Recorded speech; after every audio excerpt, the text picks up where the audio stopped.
Tere tulemast Kantar Emori turunduspraktikate podcasti Point. Minu nimi on Alar Pink, olen Tallinna Ülikooli BFM-i turunduslektor. Tänane külaline Marje Braunbrück, Novolotto turundusjuht. Tere!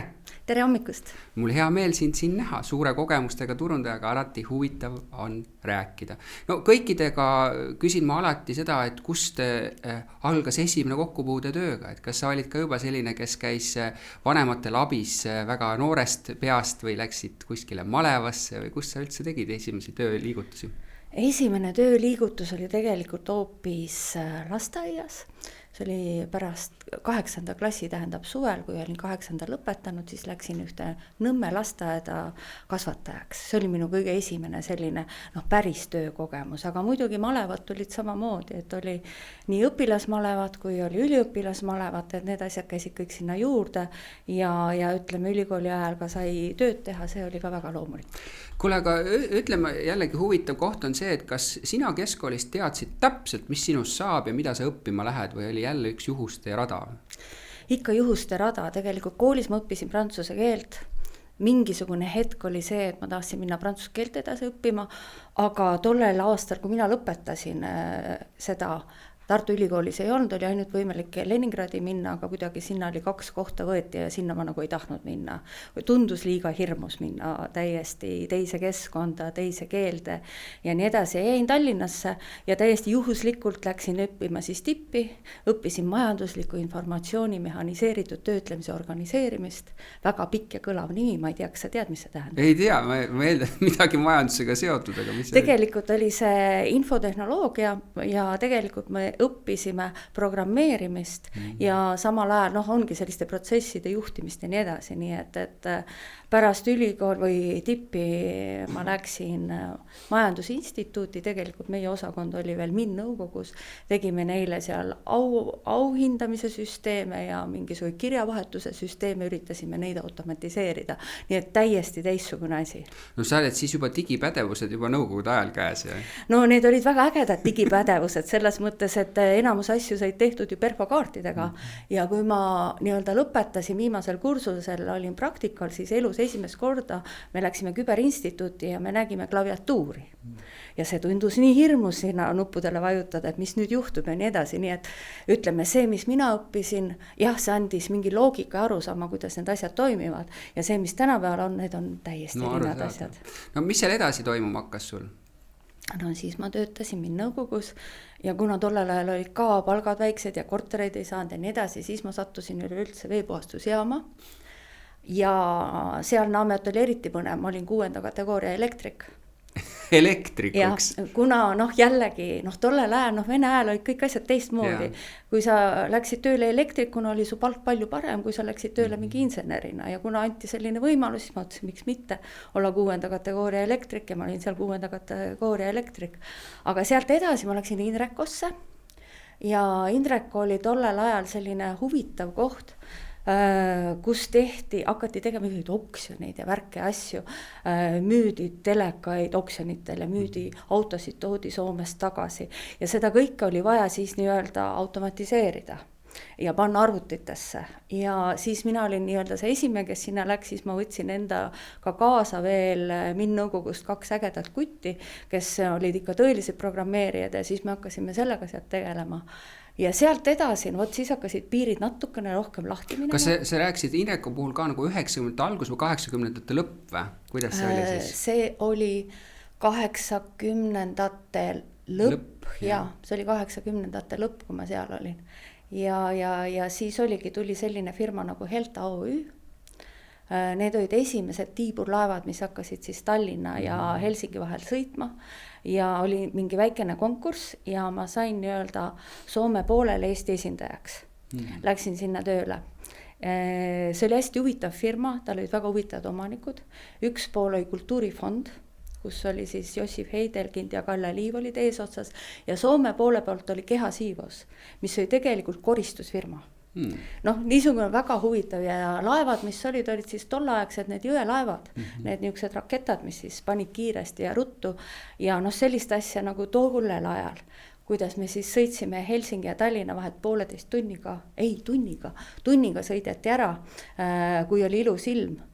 mindi nii-öelda nokk üleval veel sinna sadamasse sisse, siis noh, tänapäeval ei tule see enam kõne allagi. Esiteks ohutuse pärast, teiseks enam ei lubatagi Helsingis sisse, sest see kõik, seda faunat ja kõike lõhub, aga noh, tollel ajal oli see nii uus asi, et keegi ei osanud veel ei ka öelda. Huvitav, kas need laevad üldse olid nagu mõeldud siukeste, noh, kui olid nagu rahvimad siuksed ilmad, siis ka sõideti, polnud mingit küsimust? Sõideti muidugi, ainult et siis nad tulid kõhu peal ja siis nad jäid kõvasti hiljaks ja siis ta ikka raputas su korralikult läbi ja siis tulid kohutavalt palju igasuguseid kaebusi, et miks te hilinete ja nii edasi. Noh, tunniga nii-öelda sõita ilusa ilmaga ei olnud küsimust, aga me olime kõige kiiremad, kuidas üldse sai kahe nii-öelda riigi vahel sõita, sest et meil oli ka, kuna laeva ei mahtunud väga palju inimesi, passikontrollid, tollid läksid kõik väga ruttu, et selles, ja see olid otse kesklinnas, see olid Helsingi kesklinnas. Aga mis su töökohustused seal olid Helsingi poole peal? Kõik. Põhimõtteliselt organiseerida, et seal asi toimiks, jah? Jaa, tähendab, tegelikult meid oli 2 inimest, laevad käisid iga päev, kas neil oli 2 või 3 väljumist Tallinnast või vabandust Helsingist, noh mõlemalt poolt, eks ju, käisid. Ja see tähendas seda, et hakkas pihta sellest, et me broneerisime kohti, me müüsime pileteid, me tegelesime selles mõttes raamatupidamisega, et kõik need rahad panka edasi-tagasi, me tegelesime laevavarustusega, see tähendab, mis oli nii-öelda laeva poes, aga kõige naljakam oli see, et ka sellise tehnilise varustusega, et kui laeval läks midagi rikki, meil olid vene mehed seal kõik, mina ju laevast eriti midagi ei jaganud, siis ta ütles, tal on selline asi rikkis, ma ütlesin, kuule räägi mulle, mida see asi teeb. Siis ta seletas, mis see asi teeb, siis ma helistasin meie Soome firmale, rääkisin, meil on niisugune asi rikkis, mis teeb selliseid asju. Noh ja saime hakkama ja kõigega saime hakkama ja noh, tegelikult see töögraafik oli täiesti hull. Et ütleme, kui ma hakkasin esmaspäeva hommikul tööle, esimene laev läks juba 8 välja või isegi varem, sa pidid olema vähemalt 1,5 tundi varem seal, sa nii-öelda saatsid selle laeva ära, siis ma töötasin terve selle nädala, järgmise nädala ja siis selle järgmise nädala laupäevase laevaga ma läksin tagasi ja pühapäeva õhtusega tulin juba tagasi. Mul oli 1,5 vaba päeva 2 nädala pohel. Aga sa räägid nüüd 90ndate päris algusest, eks ole. Siis läks kõik nagu vabaks ja siis hakkas ka tohutu liiklus, eks ole, selles mõttes inimesed hakkas palju liiklema. Ütleme, et ma olin ju ka sel ajal, kui oli see putš ja kogu see asi hakkas nagu väga keeruliseks, et ma nägin, kuidas seal oli täpselt 2 sorti, et need, kes sõid juba Soomes tööl ja sõitsid tagasi oma perede juurde ja teised, kes siis põgenesid Eestist tagasi. See oli hullumaja, see oli noh ka jällegi selline kogemus, sa sattusid otse Soome raadiosse, sest nad lihtsalt helistasid meile, küsisid midagi, sa vastad ja siis tuleb välja, et sa oled tegelikult otse eetris üleüldse omadega. Et noh ja see oli nii pingeline, me töötasime 2 kogu selle suve, järgmine aasta me saime 3. inimese juurde, noh koristasid ka oma kontoritega, mitte kedagi rohkem ei olnud, ainult 2 möllasid seal, kus juures ka mingit väljaõpet ei olnud. No, aga keel oli sul suus sellest, et sa oled muidu Tallinna tüdruk või? Jaa, ma olen Tallinna tüdruk. Et sa vaatasid ikkagi telekat ja sa õppisid ära selle keele? Ja. Soome keel oli tänu Soome televisioonile selge või noh, ütleme, ma sain sellega hakkama ja kui sa juba seal keskkonnas olid, siis õppisid nagu väga ruttu juurde, et see ei olnud üldse küsimus, et see lihtsalt noh tuli ja siis sealt kõrvalt sa vaatasid neid imeilusid siljasid ja viikingeid ja kuulasid ja vaatasid, milliseid ägedaid kampaaniaid tegid, millised kihvtid reisid neil olid ja nii edasi.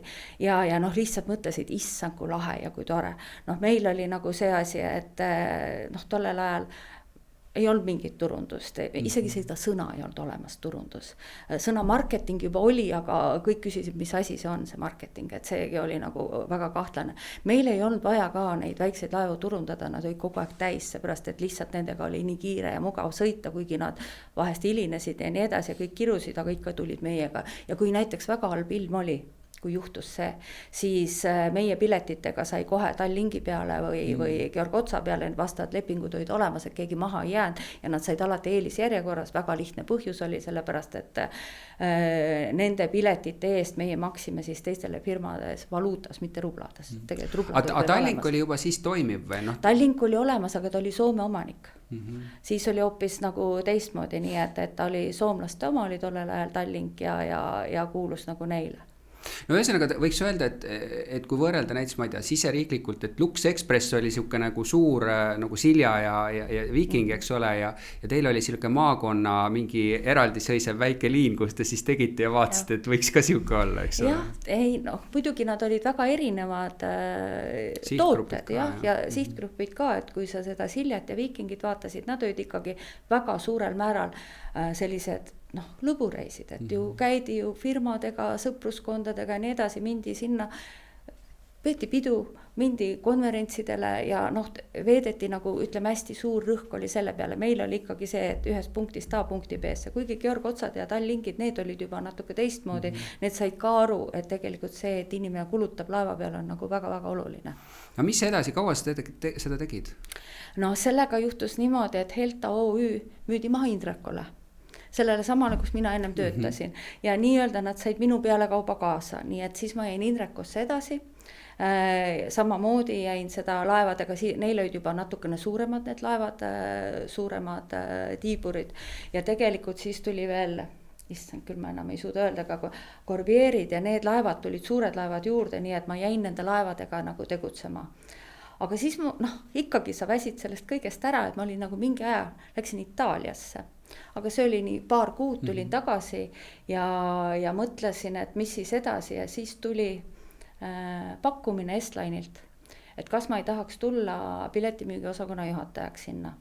Ausalt öeldes ma algul mõtlesin, et ma ikkagi ei taha, ei julge ja mis iganes, aga ma ei teadnud üldse, kellega ma lähen kokku saama, kui mind kutsuti vestlusele. Ma sain kokku Johannes Johansoniga, keda ma tegelikult tundsin just sellest samast Soome ajast, tema oli saatkonnas tööl.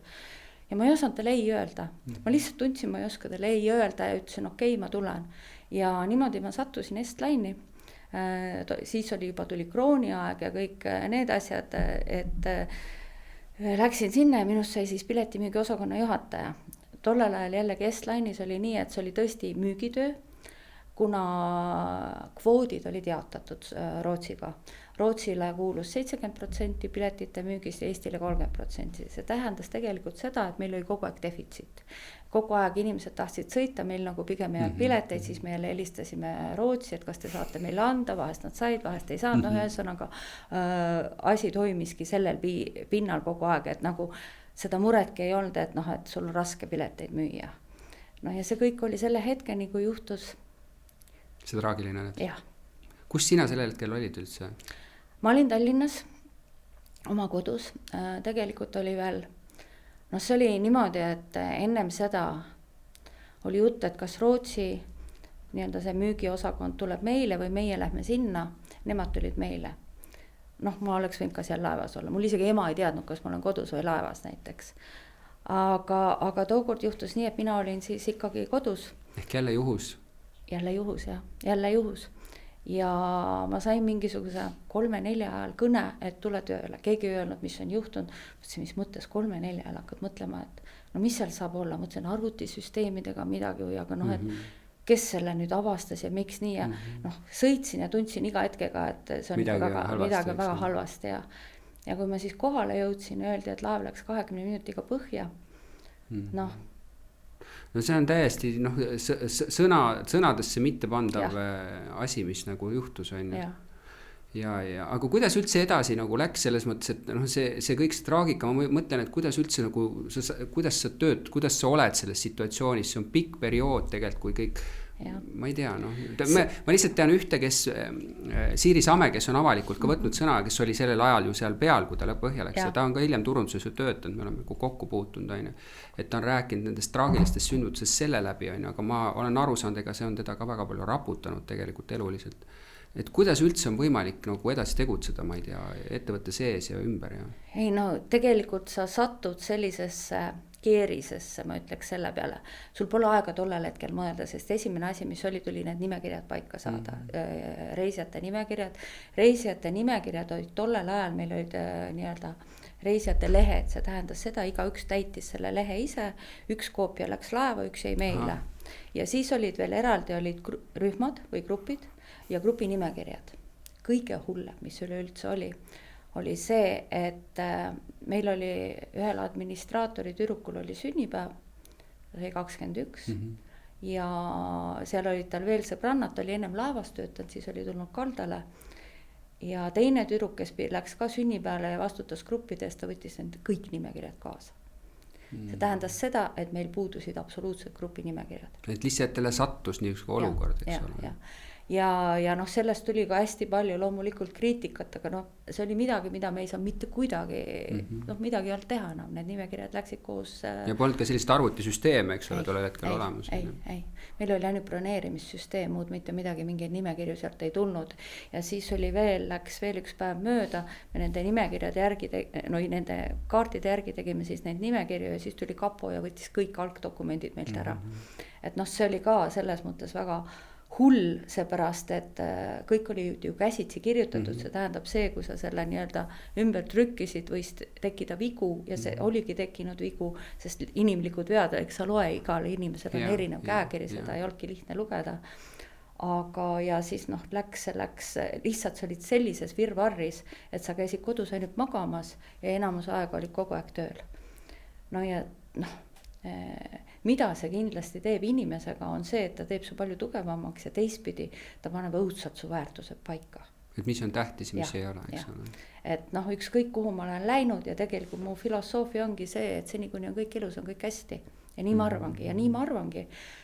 Mõned asjad võivad meile mitte meeldida ja me võime mitte rahul olla, aga kõige tähtsam, et kõik oleks olemas ja kõik jääksid. Kaua sa olid veel pärast seal seda sündmust seal ettevõttes? Mina kuni lõpuni. Ma lõpetasin, ma olin seal juhatuse liige, üks viimaseid, kes ära läks, tähendab, ma olin viimase 3 seas. Nii et aasta oli siis mingisugune 2001, kui nagu mina sealt ära tulin. Kas võib öelda siis, et tegelikult ikkagi see meeskond, kes seal oli, see hoidis hästi palju ühte pärast ka seda, et see nagu see sündmus nii kurb, kui ta nagu oli, tegelikult ikkagi ühendab väga tugevalt. See ühendab väga tugevalt ja ütleme, see sama sündmus nüüd pani Eesti täiesti teise rolli. See tähendas seda, et kui meil ennem oli nii-öelda 30% piletitest, siis pärast Rootsi ütles, võtke kõik, müüge palju te saate, sest Rootsist müük kadus täielikult ära. No hakati kartma, eks ole. Väga. Ja noh, et seda Rootsi turgu tagasi võitmine oli üks väga pikk töö ja noh, kui Tallink nii-öelda meid üles osti, siis ta tegeles sellega edasi. Aga noh, siis oligi see, et kogu rõhk läks Eestile. Aga mitte ainult Eestile, me müüsime väga edukalt Lätis, Leedus, läksime ka Ukrainasse, Valgevenesse nii-öelda edasi müüma ennast, et sellega me tegelesime tohutult aktiivselt. Noh ja siis tuligi siis esmakordselt see, et me hakkasime ennast ka nii-öelda turundama. Ennem seda oli meil ainult müük, aga siis enam ei olnud seda sellisel kujul võimalik teha. Ja sa ütlesid, et see tagasilöök, eks ole, et see oli ka inimeste turvatundele, on ju. Kas see kestis nagu aasta, 2, 3, et kus sa nagu tunnetasid, et kes nagu, noh, kellel väga vaja ei olnud, et nagu üldse ei tulnud ligi, eks ole? Ütleme, Eestis ikkagi see kadus oluliselt kiiremini ja noh, eks siin oli hästi palju erinevaid põhjuseid. Esiteks oli ju Eesti väga kinnine riik, inimesed ei olnud kunagi õieti välja saanud, need olid ju kõik 90ndad alles, kõik välismaal tundus kohutavalt kallis. See sama asi, et kui kogu see müük oli ennem Rootsi poole peal Eestis selliseid ühepäeva kruiisi asju üldse ei müüdudki, noh, ei olnud mõtet, pileteid ei olnud ja väga harva neid sai. Siis me hakkasime tegema ka nii-öelda selliseid lõbureise ja tegimegi, märtsikuu oli meil naistepäev, naistekuu ja igal kuul oli mingisugused omad teemad, Mehhiko päevad, asjad, nii et laevaköögid kõik muutusid teiseks ja me tegime sellised paketid neile, kui ennem oli nagu eestlase jaoks see pilet ülikallis, siis noh, me ju nägime, rootslased ju müüsid enda nii-öelda kruiisipakette odavalt, me kõik teame, et kruiisipaketid ongi enamasti odavad, siis me hakkasime siin samamoodi tegema, panime sinna teatud söögid sisse ja asjad sisse ja hakkasime müüma ja turundama ja see läks käima, see läks päris kiiresti sellepärast, et inimesed polnud käinud ja järsku muutus midagi taskukohaseks ja nad olid nagu valmis tulema ja vaatama, millega me võib-olla, noh, mis laev nagu ütles, jällegi laev ütles, nagu ma räägin just majandusliku poole pealt, et noh, Eesti turist või Eesti see kruiisitaja oli see, kes poest eriti midagi ei ostnud ja juurde midagi eriti ei ostnud, seepärast lihtsalt ta pani kogu selle raha, et tulla sinna kruiisile ja võib-olla, et Rootsis midagi osta. Et siis selles mõttes Rootsi turist oli jälle vastupidi, et see ju ostis poest tohutult palju, seal oli tax-free nende jaoks, ta käis seal restoranis, baarides, pubides palju, et noh, siin olid need nagu suured erinevused. Kuule, aga kas turundus kui selline, noh tegelikult saab ju öelda, et juba algusest, kui sa olid ka Helsingis ise, sa tegid ka turundust, sa ei teinud seda sellisel kujul, et noh, et oleks tiitel ja õudne protsess, aga et kas Estlinil puhul siis oli juba turundus eraldi funktsioonina, oli ta kuskil kõrval mingi moment sinu juures juba ka või kuidas? Ütleme, noh, kui ma sinna tulin, ei olnud üldse sellist ametikohta, see lihtsalt kujunes, sellepärast, et sa said aru, noh, minu jaoks on ausalt öeldes müük ja turundus omavahel niivõrd seotud, ühte ilma teiseta ei saa. Ja kui sul tekib see, et sul tekib võimalus müüa oma erinevaid tooteid, noh meil olid ka, eks ju, nagu ma ütlesin, olid need kruiisi omad, olid ühepäevapiletid, olid mingid pikad paketid koos hotellide asjadega, olid veel meil kombineeritud paketid koos Estonian Airiga tollel ajal, siis oli kargo väga suur ja nii edasi, meil olid erinevad asjad, mida me ju müüsime. Ja siis tekkis just nimelt see sellele massile turundamise vajadus. Ja noh, meil ei olnud mingit turundusosakonda, meil oli müügiosakond, meil oli planeerimisosakond, tegelikult turundust ma tegin praktiliselt üksinda koos ühe agentuuriga. Meil oli selline agentuur nagu Zoom, kes oli tegelikult väga Asko Künnap ja väga ägedad tegijad olid ja väga äge koostöö tekkis meil nendega ja koos nendega me hakkasime siis tegema just nii-öelda väljapoole ka reklaamid, asjad, mida noh jällegi ennem ei olnud meil üldse vajadust teha, strateegia, mida me millegiga tahame, eks ju, milliseid sihtrühme me taga ajame ja noh olidki, nagu ma ütlen, et see kõige lihtsam oligi see märtsikuu, naistekuu, no see oli hull, naised tulid ja neil oli äge, tollel ajal oli, noh täna on ta Sergei Täht, siis ta oli Sergei Bumnov, me lasime tal teha nii-öelda meeste šipendalide show meile laeva peale, no oligi, nii et me mõtlesime kõikide selliste asjade peale, meil olid venepäevad, siis olid meil ägedad vene kokad, kes olid siis meie a la kaardis ja nii edasi, me tegime, noh kui terve laev oli siis selles rüüs, mis iganes me siis välja mõtlesime ja see toimis, kuna seda lihtsalt varem ei olnud tehtud, et ükski Eesti laev ei olnud selliseid teenuseid varem pakkunud ja see oli midagi uut ja teistmoodi. Mina olin seda näinud jah Soomes, kui ma nägin neid viikingid ja Siljasid ja vaatasin, mida nad tegid ja kuidas tegid, et see oli nagu nii äge lihtsalt ja tundus nii põnev ja noh hakkasime proovima ja tõesti see läks. Kuule, kui 2001 sa ütlesid, Tallink ostis ära selle Estlinist, mis siis nagu, miks sa edasi ei jäänud või kuidas sellega oli? No kui sind ära ostetakse, siis noh, see ei ole see enam. Teine ma kultuur, tean, ja teine kultuur, üks absoluutselt teine kultuur oli kohe kindlasti, aga teine asi, noh mul juba jõudsid jutud seal, et seal tookordne turundusjuhtur, Braunbrück tuleb minu alluvaks, Õõrus käisin, no kuidagi paha tunne oli ja ma ei olnud valmis selleks tollel hetkel, et minna selliselt sinna. Nii et tulin ära, jäin haigeks pärast seda, ma tean, et suur pinge, eks ole. Ilmselt jah, selline suur pingelangus oli ja siis nii-öelda hakkasin vaatama, kuhu siis tööle minna. Kas ma nüüd on huvitav, 2001 ma räägin, sa saad mulle peegeldada, kas see vastab tõele või mitte ja minu elu oleks võinud palju teistsugusemaks minna, sest mina läksin 2001 Kalevisse turundusdirektoriks ja mulle öeldi, et valiti minu ja sinu vahel. Võis olla küll, jah. Et sa jõudsid lõppu ja ma mõtlesin tollel hetkel, et opadi on ju, et noh, et tegelikult ma tulin agentuurist, on ju, oma Alekog, et mul ju tegelikult ei ole üldse sellist nagu tausta, et huvitav, miks nad selle valiku tegid ja ma tegelikult saan sulle öelda, miks nad tegid selle valiku.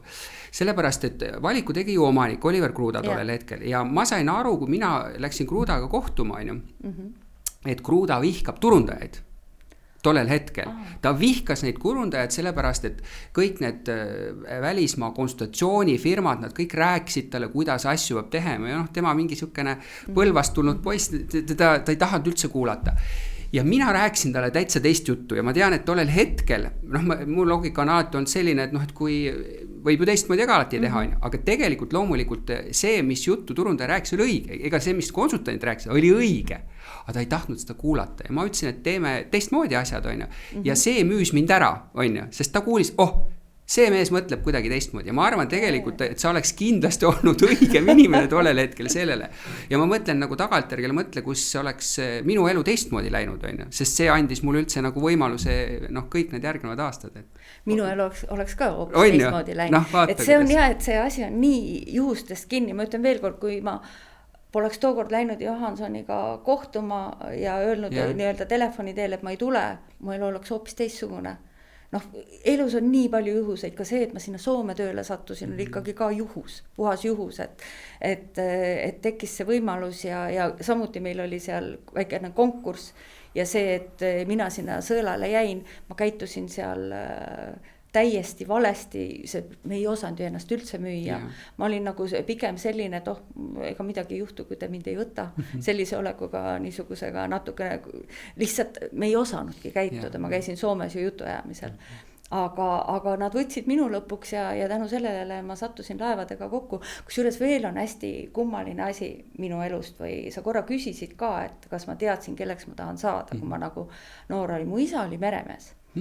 Ja mina õudselt tahtsin merega olla seotud ja ma väikse lapsena mõtlesin, et järsku ma saan mere peale minna arstiks või midagi. Ma tahtsin väga merega seotud olla ja nii see läks.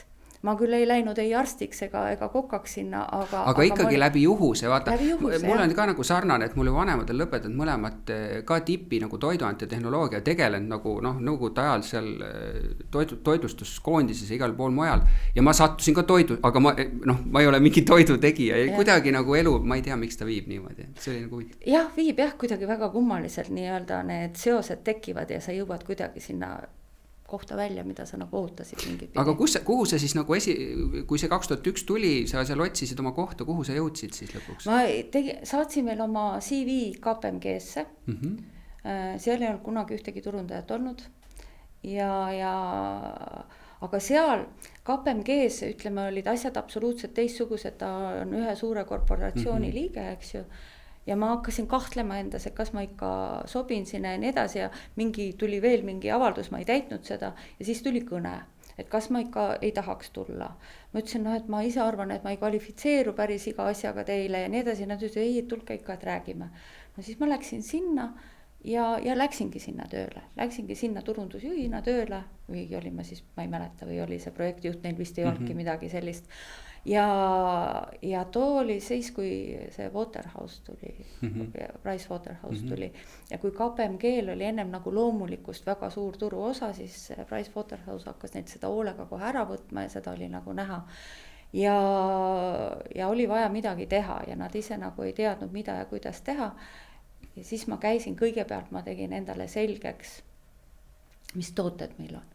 Meil olid väga põnevad, siis olid ju kõik need CRM-id ja roidega seotud asjad, mis olid kõik ju väga uued asjad, keegi ei teadnud, mis need on ja nii edasi.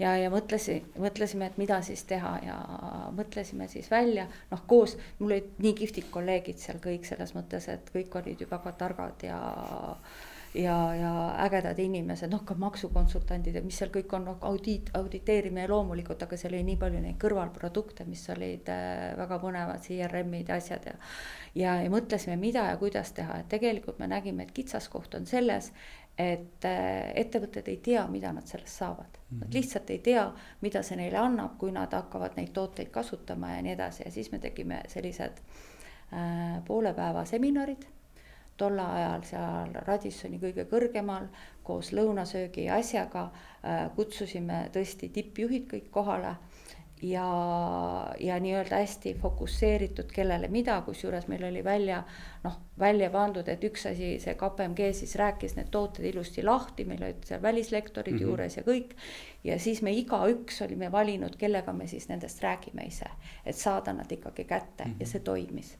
Ja see toimis ja ütleme just nendele teistele, nagu ma ütlesin, auditeerimisel ei olnud probleemi, aga nendele teistele toodetele me saime nii-öelda oma kliendibaasid taha ja ma olin seal aasta aega ja minu jaoks kõige suurem kompliment oli see, kui siis üks Vello Räägi, kes on juhtumiskonsultant, tema osakonnast ütles mulle, Marje, tead, et Vello esimest korda elus hakkas turundusse uskuma, et sellest on mingi tolk. Aga muuseas, see on hea tähelepanek, mis sa nagu teed, on ju, ja ma olen seda puudutanud siin ka teistega, et tegelikult meil on jätkuvalt see probleem, et väga paljult ei ole turundus suutnud teha selgeks omanike või juhtide tasandile sellest väärtusest, on ju, ja sellepärast teda nagu ei lasta otsuste juurde ja kuidagi on.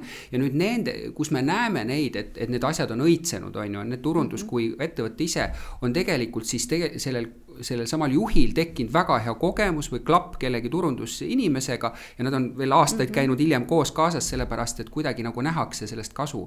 Et me oleme siiamaani tegelikult selle probleemi ees, et kes nagu saab head turundust kogeda juhtidena ja siis nad leiavad alles selle nagu vajalikkuse, on ju. Jah, vot siin ongi tegelikult selle turunduse juures, ma ei ole ju seda õppinud, mitte kunagi ei ole seda õppinud ja tegelikult mind nii-öelda visati vette ja proovi ujuda. Ma veel lihtsalt toon selle näite, et Estlanis samamoodi, kui see turundus ja kõik oli, siis tuli järsku üks seminar ja Johannes ütles, et kuule, mine ka sinna seminarile. Ja ingliskeelne oli veel, ma tegelikult koolis olen prantsuse keelt üldse õppinud, mul oli alati sellega probleem, aga ma sain kuidagi hakkama. Ja sellel seminaril minu jaoks kõige toredam oli see, kui ma kuulasin, mida ja kuidas tuleb teha, ma mõtlesin, ma olengi nii teinud, seda ma olen ka nii teinud. Et sa saad aru, et tegelikult sa oma loogikaga jõuad ka oluliste asjadeni.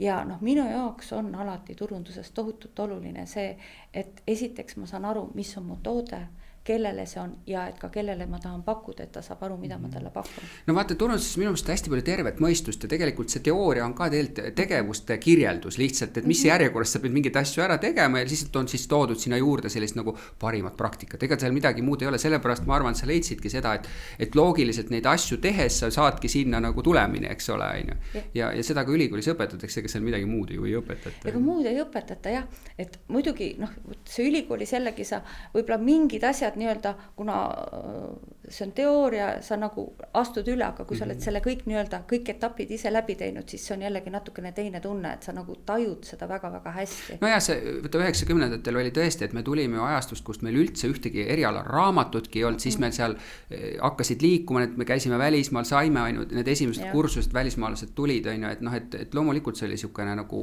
paralleelselt niisugune huvitav õppimise ajastu. Väga huvitav. Ja see, mida sa rääkisid KPMS-ist, KPMG-st oli ju tegelikult nagu, sellele võiks panna tänapäeval korrektse nimetus on suhteturundus, on ju, sest seal suhteid oli vaja arendada kuidagi, on ju, ja seda tehti läbi teadvuse jagamise, eks ole, nendes samade hommikuseminaride või seminaride, eks ole, mis on head seda teinud ja vaata, te jõudsite jällegi sinna nagu, et oli situatsioon, mis oli vajalik kuidagi lahendada ja hakkasite katsetama, on ju. Hakkasime katsetama ja läks hästi ja läks tõesti hästi.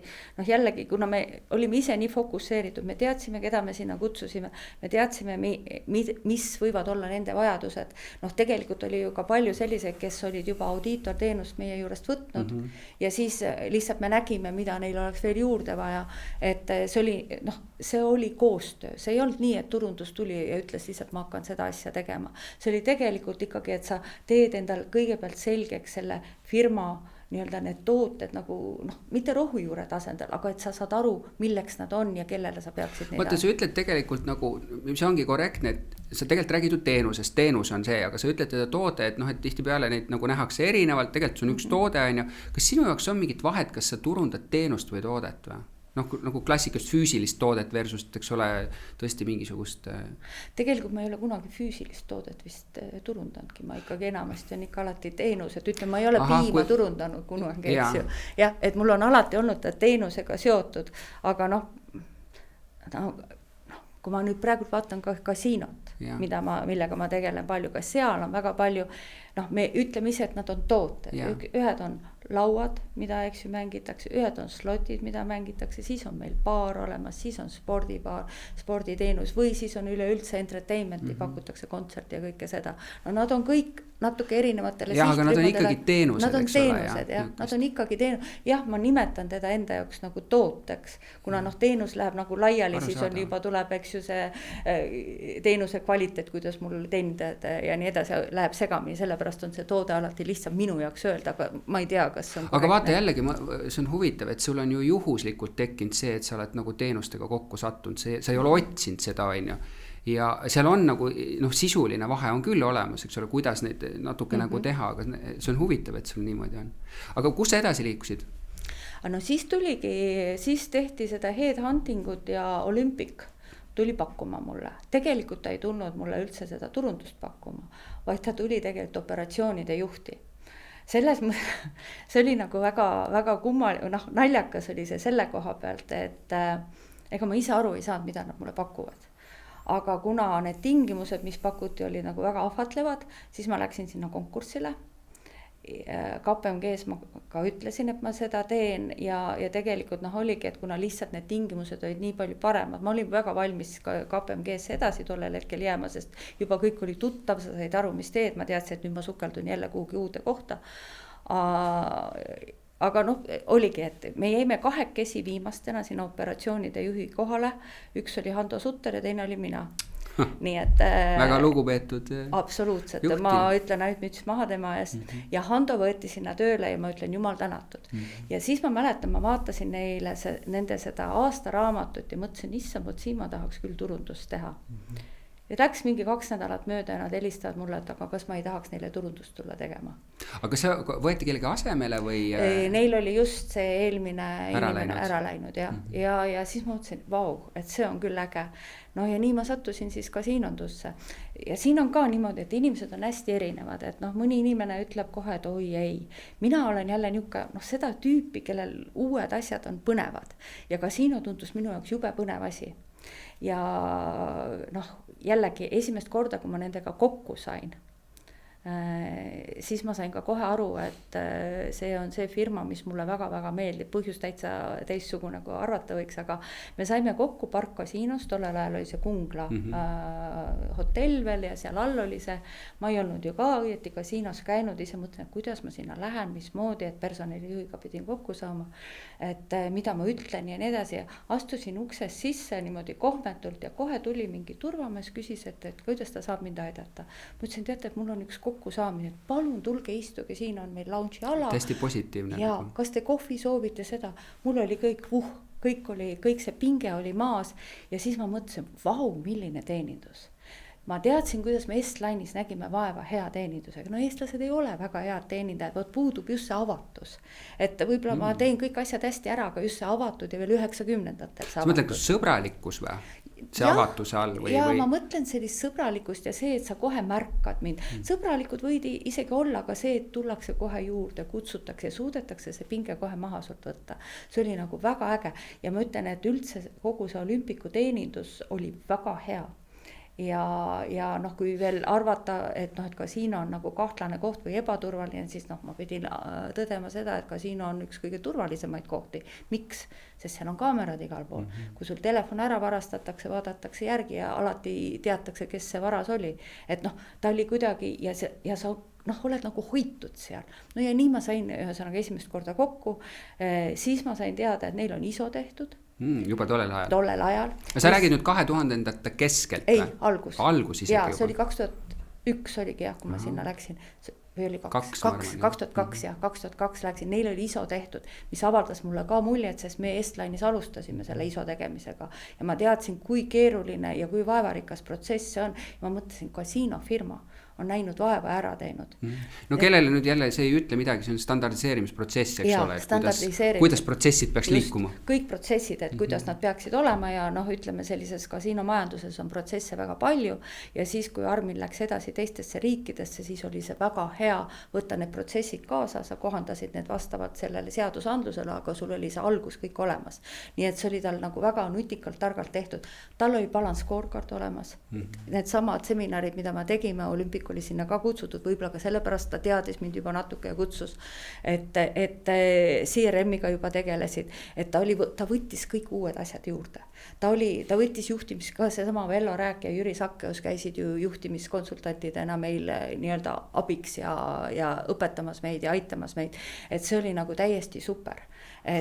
Kuule, ma tahan paari kohta seal puudutada, vaata sa juba varasemalt ütlesid, et sa KPMG ajal, eks ole, et sa ei tea, kas sul on need kompetentsid kõik olemas ja see on tõesti tulnud välja, et naisterahvad ja mehed nagu lähtuvad erinevalt, et mehed on kuidagi jube julged, et neil ei ole vahet, on ju, et nad midagi teavad, siis on juba teadvad, aga naised nõudselt nagu, võib-olla see, ma teen liiga, aga et nagu, et kui ma ei tea kõike, siis ma ikka ei ole nagu valmis, et see on nagu imelik, et nagu üldse nii mõeldakse ja teine, et kui sa ütled, et vaata, et sa olid juba suurtes süsteemides olnud tegelikult, on ju, ja sa ikka koged seda nagu, ma ei tea, kas ma siit julgen sisse astuda, et huvitav, et inimese emotsioonid on sellised, et nagu tagasihoidlikud.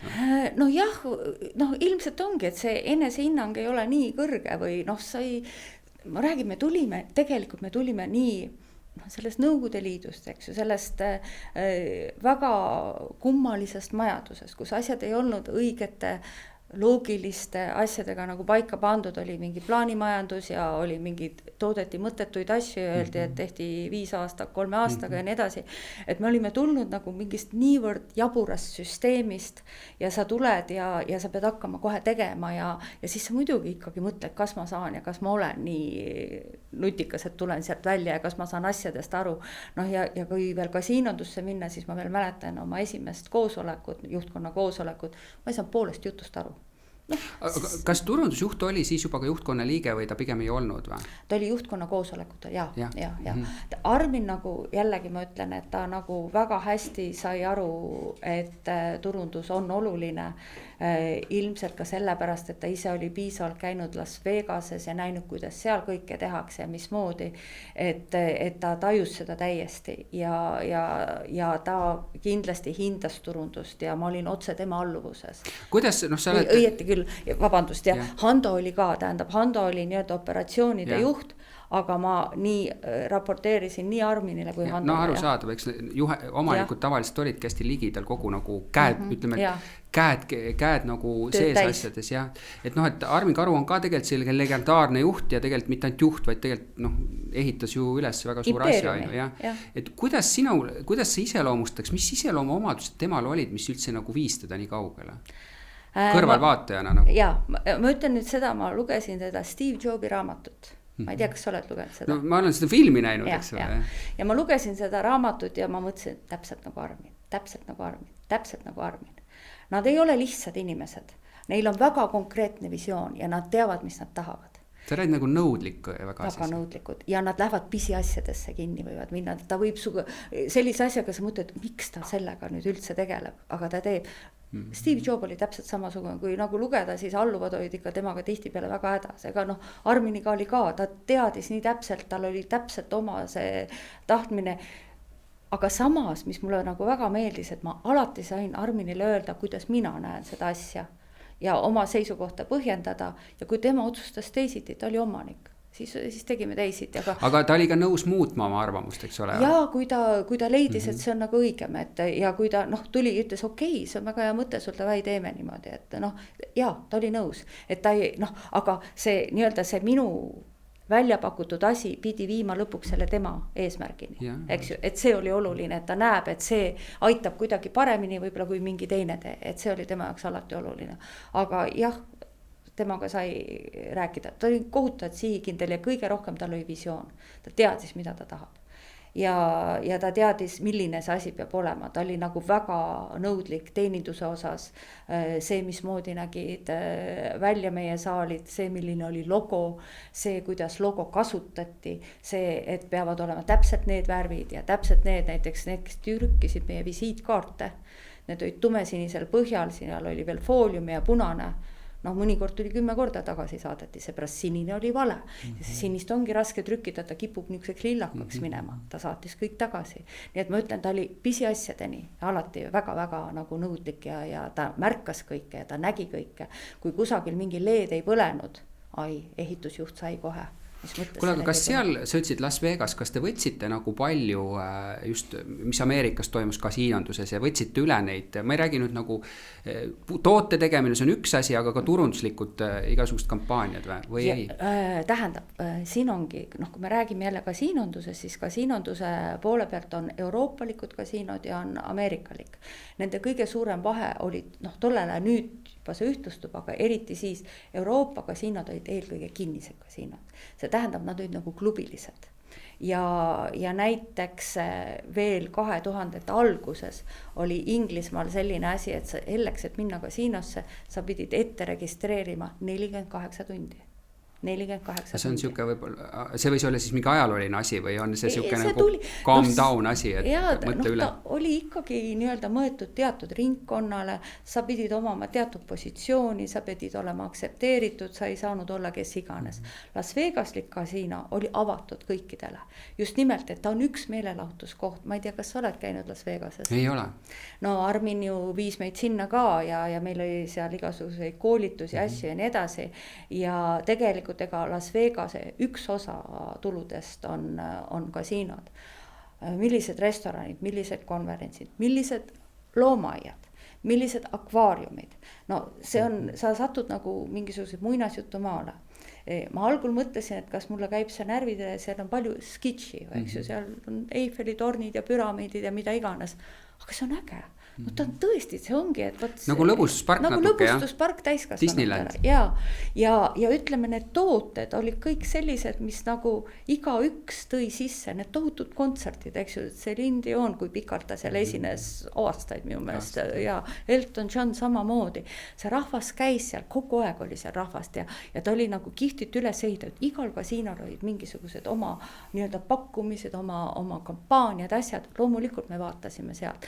Mis veel oli, Armin oli väga nagu tähelepanelik, et teha erinevate tähtpäevade puhul eripakkumisi, eriti talle meeldis Hiina need uued aastad, eks ju, kas on sul koera aasta või kassi aasta või mis iganes, neid tuli alati meil tähistada ja teha selliseid ägedaid üritusi, mis ei ole otseselt mõeldud ainult neile, kes mängivad, vaid ka need, kes lihtsalt tahavad meelelahutust tarbida, et muuta kasiino meelelahutuseks. Kas Armin oli ise kaasas ka nagu nendes mõtetes, et et äkki teeks seda asja nagu kampaaniate mõttes, et ta ikkagi nagu kuni lõpuni siis nagu kaasamata. Ütleme, et võib-olla ma olen ju Olümpikus 2 korda olin, et esimene kord olin kuni 2006, ma ütlen ausalt, et ma lihtsalt põlesin läbi, lihtsalt ma nii, see oli nii intensiivne, me läksime uutesse riikidesse kogu aeg, oligi, kui ma tulin, siis oli just Leedu, siis tuli Läti, Ukraina, Valgevene, minul oligi viimane oli Valgevene, pärast või Poolad ja Rumeeniad ja kõik, eks mis edasi, et see oli, kogu aeg olid reisi peal, kogu aeg olid kuskil lihtsalt, ma tundsin, ma lihtsalt ei jaksa. Et mingil hetkel, sa tunned, me oleme kõik inimesed, eks ju. Ja siis ma olin mõned aastad ära ja siis Armin kutsus mind tagasi ja siis ma tulin tagasi. Ja siis ma ütleks, et siis ta oli vähem nagu... juba olid asjad paigas, eks ole. Aga tagasi ta kutsus sellepärast järelikult tal kappis suga, eks ole. Et ta ei leidnud seda kedagi, kellega tal kapiks samamoodi. Ei, ilmselt oli kindlasti teisi ka kellega, aga ütleme, ega see koht ei olnud lihtne. Enne mind ei olnud seal ükski turundusjuht üle aasta vastu pidanud. Aga see ongi niimoodi, et mõned juhid nagu peavad rohkem ja mõned vähem, on ju. Mul oli näiteks, kui ma Kruudaga lõpuks tegin 15 aastat koostööd ja ma olin üks väheseid juhte, kes kõik see ajaga üldse juures oli, eks ole, et enamus tuli, seal oli mõningaid veel, aga üldiselt oli niimoodi, et vaata, kui sa õpet tundma oma juhti jube hästi, eks ole, ma võisin enam-vähem nagu öelda, kui tuli uus juht, ükspuha mis valdkonna peale, et kui kaua ta seal püsib. See viis, kuidas tema nagu rääkis või lähenes ja kuidas neil omavahel, ma võisin öelda, kas see on aasta, on see 2-3 või on see isegi vähem, on ju. Need ootuste erinevused ja mingid niisugused asjad hakkavad mängima, et see on nagu, huvitav, on ju. Ma korra tahtsin seda puudutada, et kuna sa nüüd oled ju jälle jõudnud ja töötad kasiino valdkonnas, on ju. Et see on nagu siukene eetika küsimus, on ju, et me räägime noortega ja noored väga palju ei taha minna kasiinondusse, et nad peavad seda üheks nagu nendeks, et et ei ole väärtushinnangute põhiselt nagu õige otsus, ja nii edasi, nii edasi. Kuidas sa vaatad, sa ütlesid algul, kui sa läksid, eks ole, et see oli nagu põnev valdkond, et midagi sa said teha, on ju. Kuidas sa üldse sellele valdkonnale nagu selles nagu pilguga otsa vaatad? Kasiinondus ehk hasartmäng, eks ju. Kui me räägime nüüd ajalooliselt natukene hasartmängust, siis see oli ammu enne meie aega, 2000 aastat või rohkem enne meie aega on leitud juba igasugused täringu moodi asju, need ei ole päris täringud, aga midagi sellist. See tähendab seda, et inimeses on see alati olemas olnud. See, et ta tahab millegi peale mängida, et ta vajab seda hasarti ja kõike. Mida ma sellega tahan öelda on see, et see kasiinondus ei kao mitte kuhugi. Tegelikult on nagu nii oluline, et ta on riiklikult reguleeritud. Et see, kui ta on riiklikult reguleeritud ja kui inimesed võtavad teda kui meelelahutust, on ta väga okei. Ta on väga kihvt meelelahutust. meelelahutus, ma olen nõus, sõltuvus on hull asi, selle vastu ma üldse ei vaidle, aga no me teame ju ka, ega see, kui me räägime mingitest alkoholist või millestki muust, iga sõltuvus on hull asi, täpselt samamoodi. Sõltuvuses on, öeldakse kuskil 3,5–4,5% jäävad sõltuvusse. See ei ole nii hullult suur protsent, ütleme ülejäänud teevad seda siiski rohkem kui meelelahutust. Mida ma nägin ka Ameerikas või Las Vegases ja mis on tänasel päeval ka Eestis ja minu tegelikult kõige esimene kasiino kogemus oli veel ennem seda, ma käisin Itaalias, San Remos käisime kasiinos, lihtsalt läksime vaatama, mis see on. Ja mis sa arvad, mis ma nägin? No, ma ei oska öelda. Läksime sinna, minu kõige suurem üllatus oli see, et keskmine vanus oli 70+ seal. Juba vanemad inimesed. Ja nad mängisid lauda ja natuke aparaat ja kõike seda, kuldraamidega prillid, väikesed briljandid siin, naiste rahvad, meeste rahvad, kõik nii edasi. Las Vegases täpselt see sama, hästi bussidega toodi pensionäre või inimesi, kes enam tööl ei käinud, kes olid juba nii-öelda, said oma pensioni, elatit ja kõike seda. Neil inimestel ei ole väga midagi teha ja tegelikult Eestis ka üha rohkem vanemaid inimesi käib kasiinos ja tegelikult sa võid kasiinos 10 euroga terve päeva aega veeta. Et ta on nagu isegi odav meelelahutus. Odav meelelahutus, kui sa ei lähe hulluks ja ei lähe nagu väga hasarti. Ma näen, et inimestel tekivad sõpruskonnad seal, kellega nad lävivad ja nii edasi. Noh, kui sa oled üksik inimene, vanem inimene, no siis sa ei viitsi terve päev kodus. Kas sa ütled mulle nagu seda, et kuna see protsent, eks ole, see 3,5–4, no see on ka päris suur protsent, aga ütleme, et kas seda on nagu need mõningad näited, meil see endine Kultuurkapitali juht või nüüd see Leedu, eks ole, mees, kes seal pani päris palju tuuri on ju, et kas need näited ja siis veel mõningad näited, mis on meediasse, et need on nii tugevalt forsseeritud ja suured numbrid on juures, et selle tulemusena on jäänud justkui mulje, et see on tohutu, seal on hästi palju probleeme, eks ole, et hästi paljud inimesed mängivad nagu suuri varandusi maha, on ju, aga tegelikult protsent ei ole nii suur, et tegelikult see muu osa on suurem, lihtsalt meile mängitakse seda teist osa nagu suuremalt kätte. Nagu esiteks me teame, kõik negatiivne müüb, eks ju, kui me räägime, eriti see on ju nii kurioosne. Ma olen nõus, see ongi õudne, kui inimesed selliseid asja teevad ja kui nad endale enam aru ei anna, mida nad teevad. See ongi väga hull, aga jah, see võimendatakse kindlasti üle. Ütleme neid inimesi, kes käivad süstemaatiliselt ja mängivad, see on nende meelelahutus. Ta võib-olla käib vähem ja ta võib-olla ei armasta nii palju reisida, ta võib-olla kardab lennukisõitu. Tema meelelahutus on kasiino.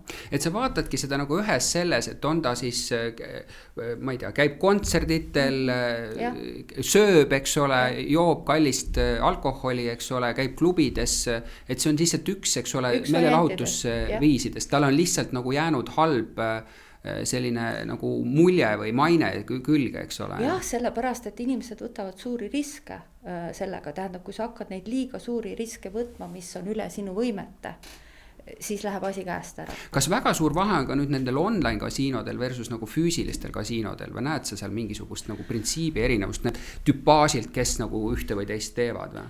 No, tegelikult on ikkagi, sul peab see hasardigeen sees olema. Mis on nagu selge, et online'is on rohkem nooremad ja ta on ju tegelikult, kui me räägime nagu sellest ohtlikkusest, siis mina ütleks, et online on pigem ohtlikum, sest ma lähen siit välja, hakkan kohe mängima, eks ju. Kasiino on ikkagi see, et ma lähen füüsiliselt kohale. Mis on veel kasiinos ja on see, et ta on hästi reguleeritud, mida ma sellega ütlen, seal on vanusepiirang ja seal on nii-öelda kontroll, dokumendi kontroll. Et ei ole võimalik, et sa tuled alla 21 aastasena sinna sisse ja teine asi, sa saad endale panna ka keelu, kui sa tahad. Sa paned endal keelu ja seda iga kord kontrollitakse. Jällegi, kui ma räägin nagu olümpikus, kui ma esimest korda olin, siis veel ei olnud registreerimiskohustust. Ja tegelikult me juba tollel ajal, ma ütlen, kasiinod ja hasartmäng ise ka ei taha, et inimesed jäävad sõltuvusse, seepärast see on meie mainele väga-väga halb, kui juhtuvad sellised juhused, nagu sa just rääkisid ja kirjeldasid. Me ei taha seda ja sellepärast me juba siis üritasime anda võimaluse endal keelu panna. Mis siis tegelikult juhtus? Saadeti see EHKL ehk Hasartmängu Liituse keeld ja siis tulid meile faksiga mingid dokumendikoopiad, aga kas sa kujutad ette, et see vaene töötaja, sul tuleb 10 koopiat, need koledad pildid läbi faksimasina tulnud või läbi koopiamasina tulnud ja proovi siis aru saada, kas tal on keeld või ei ole, sest registreerima ei pidanud ju. See, kui tekkis registreerimine, tekkis kohe see süsteem, meil tuleb automaatselt see teade, et tal on keeld ja ta ei saa kasiinosse. Selles mõttes on kõik väga hea. Meil on kõik võimalused, et inimesed, kes ise tunnevad, on liiga hasartsed, nad saavad seda endale teha, et kui nad ei taha. Vaata, sa ütlesid, et kui sa esimest korda astusid uksest sisse, et sa tundsid ennast turvalisena. No klassikaliselt oli ta ebaturvaline valdkond, sest seal oli hästi palju kuritegevuslikkus, need väiksed kasiinod tekkisid. Minu arust, vaata, Armin Karu tulekuga ta suutis nagu konsolideerida seda rohkem ja teha seda nagu viisakamaks üleüldiselt mõistes. Seal oli kindlasti teisi tegijaid ka veel, aga põhimõtteliselt on ja ta läks ka teistesse maadesse. Kas sa väljaspool nagu neid majaruume tundsid ennast mingi moment ka ebaturvaliselt, eriti nagu nendel algusaastatel, kui sina olid ka, et noh, et vaata, seal on üks need mängijad, kes siis on mingisuguses muredes, võib-olla see sama kuritegelik, poolkuritegelik maailm, sa ei tunnetanud seda isegi teistes liikides mitte? Ei tunnetanud, ei, aga ma ütlen ka sulle, et ma ei ole väga suur muretseja, ma arvan, minu kõige suurem läbielamine oligi Estline'is ja pärast seda, ma räägin, et ma ei muretse ette ja ma ei jaksa karta ja ei jaksa ka nii-öelda ette muretseda, ma pigem lähen alati positiivsena ja mõtlen asjadest positiivselt, see ei aita ja kui midagi juhtub, siis ta juhtub, aga kui ma nüüd 2 aastat ette muretsen kogu aeg, ei ela oma elu, no mis mõte sellel on, et pigem ikkagi nagu sedapidi, et ei. Sa ütlesid vahepeal, sa käisid ära, eks ole, olümpikust, sa läksid kuhu? Ma olin EAS-is. Ehk meie, nüüd on ta ma olin turismiarenduskeskuses, tegelikult ma läksin turismiarenduskeskuse juhiks, aga siis ma jäin lapsega koju kohe. Aga sa olid seal umbes mingi pool aastat ikka oli? Ei, ma olin kokku seal 4 aastat, 5 aastat ja ma tulin pärast lapsega puhkust, tulin tagasi, nii et ma olin ikka pikalt seal. No hea sinu käest siis küsida, tegelikult tegemist on nagu riikliku organisatsiooniga, ta on küll ise majandav ja nii edasi, aga riikliku organisatsioonid, kuidas sulle see äripidamise viis, ütleme siis, see on ka nagu viis, eks ole. Kuidas sulle see istus versus eraomanduses, kus on asjad hoopis teistsugused? No minule väga ei istunud selles mõttes, ma ütlen, ma saan kõigest aru, miks need asjad on nii tehtud seal ja et sul peavad need hankesüsteemid ja asjad ja ütleme ka, me jagasime toetusi ja värke, aga kui ma olen erasektoris, jah, me teeme ka, küsime hinnapakkumisi asju ja kõike seda teeme, aga kui ma saan sisuliselt aru, et selle nii-öelda ütleme partneriga mul läheb palju paremini kui teisega, kes teeb ka võib-olla natuke odavamalt, siis ma ei pea valima seda odavamaad, vaid ma lähen sellega, kellega mul nii-öelda ütleme on üks vereringe, et lähen nendega ja teen neid asju, need tuleb palju paremad välja, siis seal sa oled nii kütkes kogu aeg, et sul on kogu aeg ette antud, mida sa tohid, ei tohi, mismoodi ja nii edasi. Et see ei olnud päris mulle. Eks sa räägid sellest hankesüsteemist, partneri valikute süsteemist. No see on, kui mina ka hangetel osalen, eks ole, ma ütleks nagu seda, et tegelikult ma alati vaatan, et tegelikult see ei ole nagu kliendisuhe. Ta on nagu ühekordne transaktsiooni suhe, sa pead siis nagu selle lubatu, mis sa ütlesid, tegema siis selle parameetrite raames, mis on kokku lepitud, on ju. Aga see, mida sina kirjeldad, et oleksid edukad koostööd, tihti peale nad lähevad nendest parameetritest välja, eks ole, vaadatakse palju rohkem ette ja sellepärast tegelikult need koostööd ongi nagu erasektoris palju paremad, eks ole. Jah, nad on püsivamad, nad on, ma ütlen, meil on praegu ka selliseid partnereid, et mul on tunne, ta on nagu mu töökaaslane, ta ei ole mulle partner, ta on mul niivõrd hea, et ma iga kell helistan talle, me räägime nii edasi, aga seal seda ei teki ja ei saagi tekkida ja kui tekib, siis keegi kindlasti ütleb, kuule, see on su sõber, sellepärast sai see võetud. Et seal on nagu nii palju sellist, minu jaoks nagu ma ütlen, mulle ei sobi see, mulle lihtsalt ei sobi. Aga kas EAS-i kui sellist, nagu sa nägid ka midagi, mis reaalselt on Eesti ettevõtetele seal nagu toonud mingisugust tulemit ka või on ta vajalik organisatsioon? Ei tegelikult jällegi ju väga paljud organisatsioonid on sealt saanud tuge. Selles mõttes ma olen nagu nõus, need Euroopa rahad, see, et me oleme saanud teatud asjad tänu sellele kiiremini, paremini püsti, on ju hea, see ei ole ju halb absoluutselt. Ja ka see, et see turismiarenduskeskuse osa seal on, et Eestit nagu promotakse ja nii edasi. Ta sai kogu aeg väga palju, eks ju, kriitikat selles osas, et aga kriitikat teha on lihtne, aga nendest tingimustest, eks sa tule ja proovi teha paremini. Et see ta on, kindlasti on ta mõningates asjades väga-väga hea ja kuna ta on riiklik organisatsioon, kuna on tegemist Euroopa Liidu rahadega, siis ta peabki olema niisugune natukene monstrum. Kas saab seda paremini teha? Võib-olla, aga ma ei tea, kuidas. Aga ühesõnaga, sa ütled seda, et sa mõnes mõttes said selle kinnituse endale, et sulle meeldib eraäri rohkem kui kuskil riiklikus süsteemis olla. Mulle meeldib, noh, selles mõttes mulle lihtsalt meeldib olla natuke vabam ja natuke nii-öelda, noh, ma ei tahaks öelda, et see ei ole nii hull, kui ma teen mingi vea. Vead on alati halvad, aga noh, et see ei ole nii katastrofaalne. Sest seal on nagu avalik raha ja sellel on tähelepanu palju suurem on ju. Ja noh, mina ju, kui ma turundust õpetan, ma ütlengi seda, et noh, et tähendab see, et vigasid tekib, on vältimatu. Ja lihtsalt edukas turundaja on üldiselt see, kes toob sisse rohkem, kui läheb välja. Et see balants peab olema seal. Kui sul kogu aeg on vead, no siis sa ei ole hea turundaja.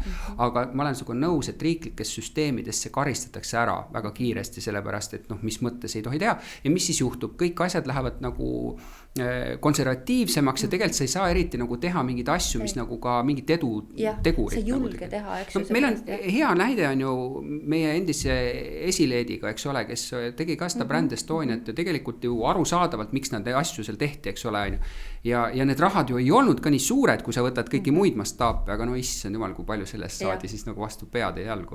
Jah, et siis võeti see hambusse ja hakati ja ei jäetudki järgi. Et selles mõttes, noh, keegi ei julgegi teha siis julgeid asju. Aga noh, julgete asjadega ongi, et vahest võib ka kehvasti minna, aga kui sa ei proovi ja sa ei, noh, sul ei ole garantiisid, eriti turunduses, kui sa tahad midagi uutmoodi teha. No, sul ei ole aga kuidas sa enda jaoks neid riske proovid nagu minimaliseerida, et kui sa hakkad nagu, noh, vaata, turunduses on ju eristu või sure, öeldakse ju niimoodi ja tõesti seal on mingi piirini. On teatud traditsionaalsemaid lähenemisi ja keskkondi ja valdkondi, kus ei oodata nii suurt, aga kuidas sina seda balanssi vaatad, et võiks nagu riskida, aga noh, mõtleme läbi.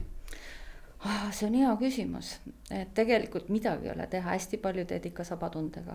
Et selles mõttes, noh, ütleme, kui ma nüüd räägin jällegi sellest kasiinoäris, mul on juba päris pikk kogemus seal, et ma nagu tunnetan päris hästi, kuigi ütleme jällegi ka siin kindlasti asjad muutuvad, kindlasti jääb need maapealseid kasiinosid veelgi vähemaks ja ma ise usun ja loodan, et jäävadki sellised meelelahutuskeskused, kus ongi nii-öelda täiskasvanute meelelahutus selles mõttes, et sul on seal ägedad esinejad, kihvt baar, mingid söögid, siis on see natukene slotti ja lauda.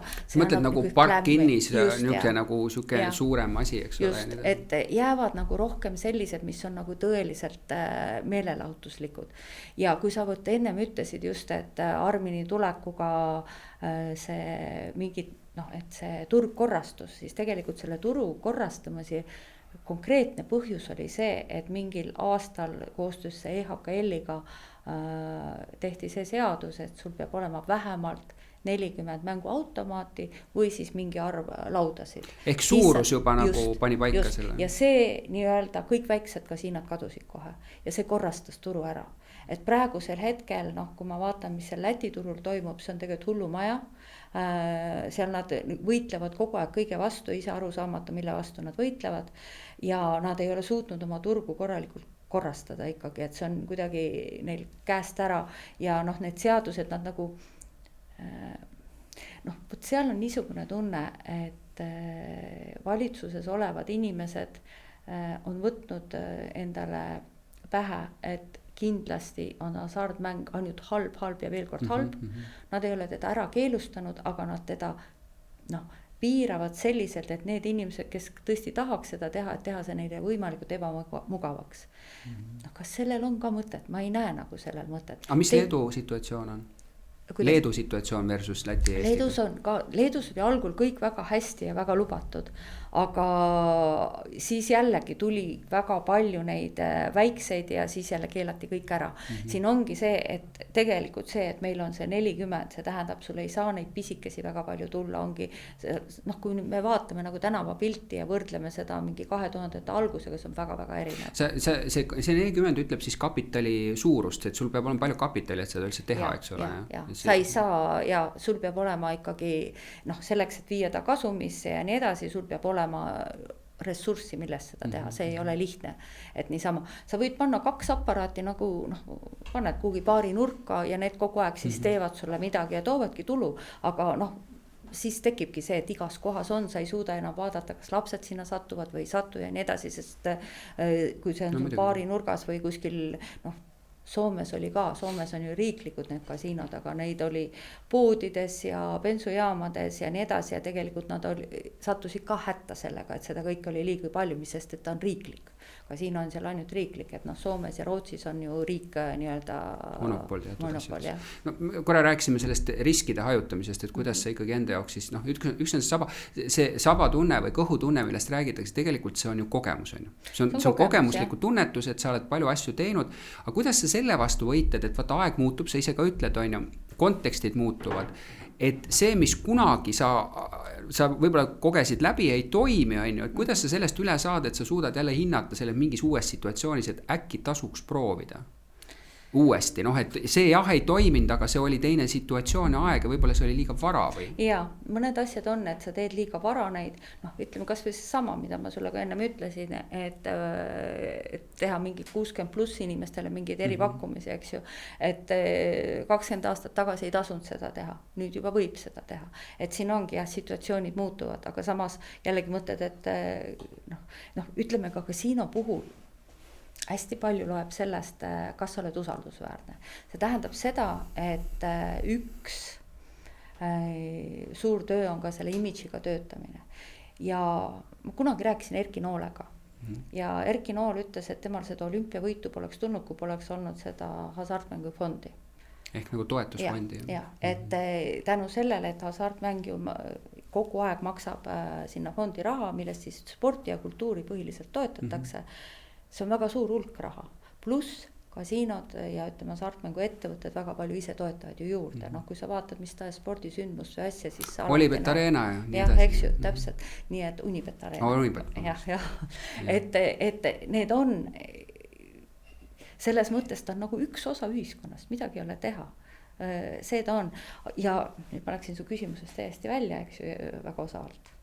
Ja me rääkisime jälle sellest, et kuidas vanast, kui mingi asi ei õnnestunud, siis kuidas uuesti nagu mõelda selle peale, sa tõid selle 60. Ja noh, nagu ma ütlesin, et mingid asjad kindlasti tasub proovida. Mingid asjad teed natukene ümber. Kui sa veel kõike ma ikka päris kõhutunde pealt ka ei tee, ma teen endal roid ette ka, et ma vaatan, kas panen endal eesmärgid ette, kas see nüüd tuleb või ei tule, teed esimese korra ära, analüüsid ära, kuidas see läks, kas see läks nii, nagu sa eeldasid või ei, kui ei läinud nii, mõtled, miks ta ei läinud, kas oli nüüd mul midagi viga selles kampaanias, asjas või pakkumises või sihtrühmas või kommunikatsioonis, milles iganes ja kas tasub edasi teha või ei. Et selles mõttes ei ole nüüd päris nii, et ma nüüd kõik sabatunde pealt teen, ei, ma ikka teen arvutusi. Aga ütle mulle, kuidas, vaata, kui me oleme kaua aega olnud, sealt ka ju väga pikalt olnud nagu valdkonnas üleüldiselt, on ju, ja tekibki selline kompetents, isegi tekib, kui noh, sul on väga spetsiifiline kompetents seal, on ju, nüüd ütleme, kui sa peaks valdkonda vahetama, sa õpid seda valdkonda, aga sul mingi suur nagu kogemus on olemas, sa suhteliselt kiiresti elad sisse, on ju. Nüüd, kui on näiteks inimene, kellel ei ole väga palju kogemus, ütleme 5 aastat, on olnud valdkonnas ja nüüd talle tehakse mingi edutamine, eks ole, ta saab mingisuguse koha nagu turundusjuhiks, on ju. Mis sul on temale nagu soovitus, et ta ei saa sellel niimoodi oma kõhutunde peal, sest tal ei ole nii pikka kogemust, mille peal ta peaks selle siis nagu andmed jah, aga et olla kindel, et noh, et jah, ma võiks proovida seda võtet ja seda lähenemist. No üks asi on kindlasti, et tasub vaadata, mis mujal maailmas tehakse. Samas, kui räägime jälle hasartmängus, siis kuna seadusandlus on nii erinev ja nii edasi, on seda nagu päris nagu triki teha, aga leiab asju, mida nagu võiks vaadata ja et õpi teiste pealt. Õpi teiste pealt ja kui sa õpid ja loed, siis tekib endal mingid uusi mõtteid. Selles mõttes, et minul on küll nii, et kui ma midagi näen, mis mulle tundub äge, siis ta kuidagi salvestub mulle ja ma nii-öelda panen ta oma konteksti või enda sellesse ruumi, mis minul on just parasjagu. Et ma mingit osa sellest kasutan ja ülejäänud juba teen lähtuvalt enda sihtrühmast, lähtuvalt enda tootest ja nii edasi ja panen need asjad kokku, aga noh, et see idee, sa pead teadma alati, kellele sa teed seda. Et kes on sinu sihtrühm ja mida sa tahad saavutada. Tegelikult see ongi kõige olulisem, et sa pead teadma, kellele sa seda teed, mida sa saavutada tahad. Aga vaata nüüd, öeldakse seda ka, et, et hea turundaja võiks nagu lõpuni tunda oma sihtrühma, on ju. See ei ole alati ju võimalik, sellepärast, et on erinevad vanused, on ju, me oleme erinevates vanustes, on ju. Ma ei tea, et näiteks, et selleks, et kas, ma ei tea, kas alkoholi turundada, kas sa pead alkoholi üldse nagu jooma või näiteks, et kas sa kasiinot saad turundada ilma, et sa üldse hasartmängu nagu kuidagigi tahad teha või?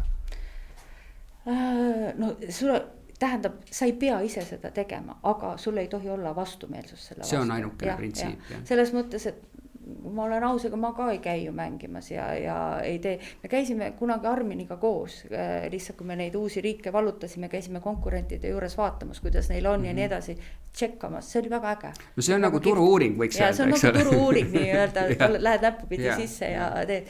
Ja see oli väga, väga kihvt ja sa saidki sealt palju kogemust ja nägid, kuidas mujal tehakse. Et see kõik on äge, aga see ei tähenda seda, et ma pean ise hullult mängima, üldse ei pea. Kusjuures see on tähtis, et konkurentid ehk turu-uuringut niimoodi teha, et sa oleksid kursis, mis nagu turul toimub teiste toodete või teenustega, see 100%, noh, et kui toiduainete tööstus oli, siis mina loomulikult ma sõin kõik konkurendi tooted ära, noh, see on, et sul tekib tunnetus, mille vastu sa oled, eks ole, kas ta on tõesti just parem või on ta nagu väga palju halvem ja sa nagu ei pea üldse selle pärast nagu muretsema, eks ole, et noh, see on minu meelest nagu loomulik, on ju. Ja sul on õigus võib-olla selles osas, et kui see on kõik sulle vastumeelne, siis sa ei saa seda teha, eks ole. Sa ei saa teha seda, jah. Tähendab, sa ei saa teha ka siis, kui see on sulle eetiliselt ei sobi absoluutselt.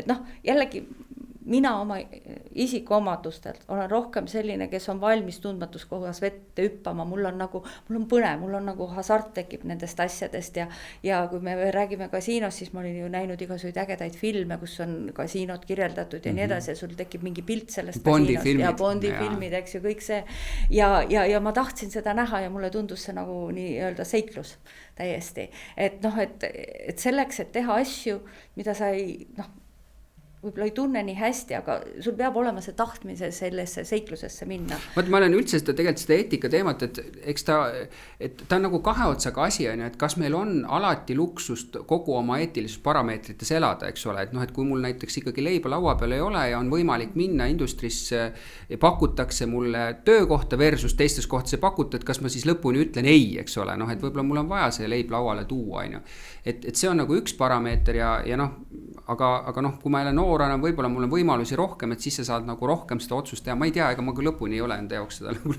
selgeks. Ma lihtsalt mäletan, et ka minuga üks moment räägiti olümpikust, see oli palju hiljem, on ju. Ja siis ma mõtlesin, ei, ma ei taha. Et ma lihtsalt ei taha, on ju. Aga noh, jällegi olümpikuga seotult, mis oli nagu, mis mulle endal oli nagu nii põnev. Ma töötasin siis veel... ma olin vahepeal veel Spa Estonias, olin Pärnus tööl, aga ma sõitsin mööda, kui nad ehitasid seda uut Hiltonit kogu aeg sealt ja mõtlesin, issand kui äge. Ja siis ta kutsuski mind ja minul oli see rõõm ja au nii-öelda avada Hiltonit. Et see, noh, jällegi Armin andis sulle nii suuri asju, mis teha. Me tegime Birgitta festivali, eks ju, avasid Hiltonit. Sa tegid asju, mis on nagu palju rohkem, kui sa hasartmäng tegelikult. Praegult ka, noh, ma olin nädal aega, olin sellel EM-il Riias. Et me olime fännitelgis oma ala ja värkidega. See on nii äge toetada suuri ja lahedaid asju ja olla seal sees. Kas sina oled siiamaani nagu hands on kõikides asjades? Selles mõttes ma ei ütle, et sa müüd mingit piletit, aga et sa ei ole nagu oma karjääri jooksul nagu nii palju kasvanud, paha sõna, et sa enam ei taha tegeleda selliste nagu, et sind huvitavadki nagu kõik väiksed asjad ka ja sa tahad ikkagi olla kaasas või kuidas sellega on? Noh, sellega on nii ja naa, et loomulikult kõiges enam ei saa nii olla, aga ma praegult olen suht palju, kuna meil on nagu ütleme, see turundusosakond on õhuke, kuna see pett tuli täiega juurde, meid on vähe ja peabki tegema, mul ei ole tegemise vastu midagi. Tegelikult mulle meeldib inimestega suhelda, mulle meeldib näha, et asjad toimivad ja nii edasi, aga igal pool ei jõua alati.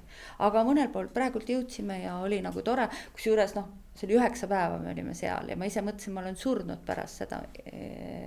Mitte see öö, vaid eelmine öö just jõudsin koju, aga see andis niisuguse motivatsioonilaksu. Sest sul on vahetu kogemus, eks. Aga ma just mõtlengi, et sa ei ole nagu, ütleme niimoodi, kui sa ütlesid Karmini puhul, et tegelikult need igal pool ikkagi, et sa saad aru, mis nagu toimub, et teha otsuseid, et sa oled ikkagi oma elus jõudnud samadele nendele, et see siukene nagu distantseerumine, et noh, et ei, see, ma siin tegelen strateegilise tasandiga, et mis te siin räägite, see ei ole teema, eks ole.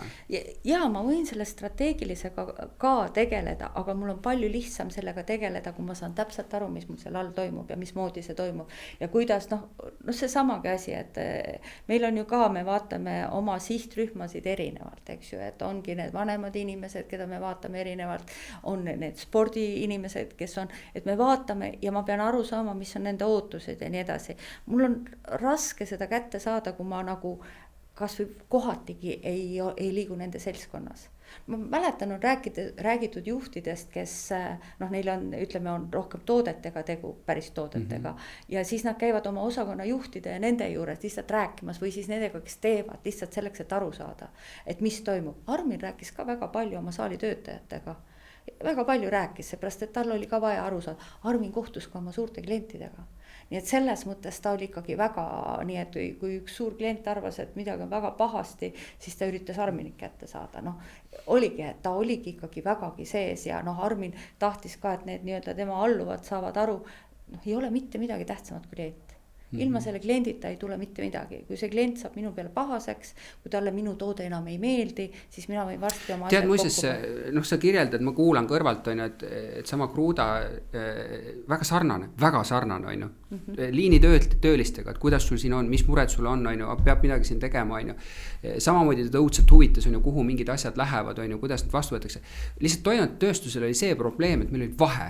On ju, vaata, me nagu ise otseselt ju klientidega sest on hea kaubandus, mis on vahel ja see on, ma olen ise nagu mõelnud, see turundus on hoopis teistsugune, et sul nagu tegelikult see siuke nagu otsene side kaob ära, eks ole, selle kliendiga ja seda siis sa pead kaudselt nagu saama, et see on selle nagu negatiivne koht versus, kui sa nagu teed teenuse, eks ole, kus sa tõesti nagu tunnetad seda, on ju. Üks selline nagu teema, mis mind huvitab, on see, et sa oled ka juba mingis vanuses, aga sa oled nii kaua olnud sellest, kas sa tunnetad natukene, et tead, et noored tulevad rohkem peale ja sa nagu hakatakse juba sind nagu välja pressima või on see, et valdkonniti erinev ja selles valdkonnas see ei ole teema, on see mingi teema sinu jaoks või ei ole?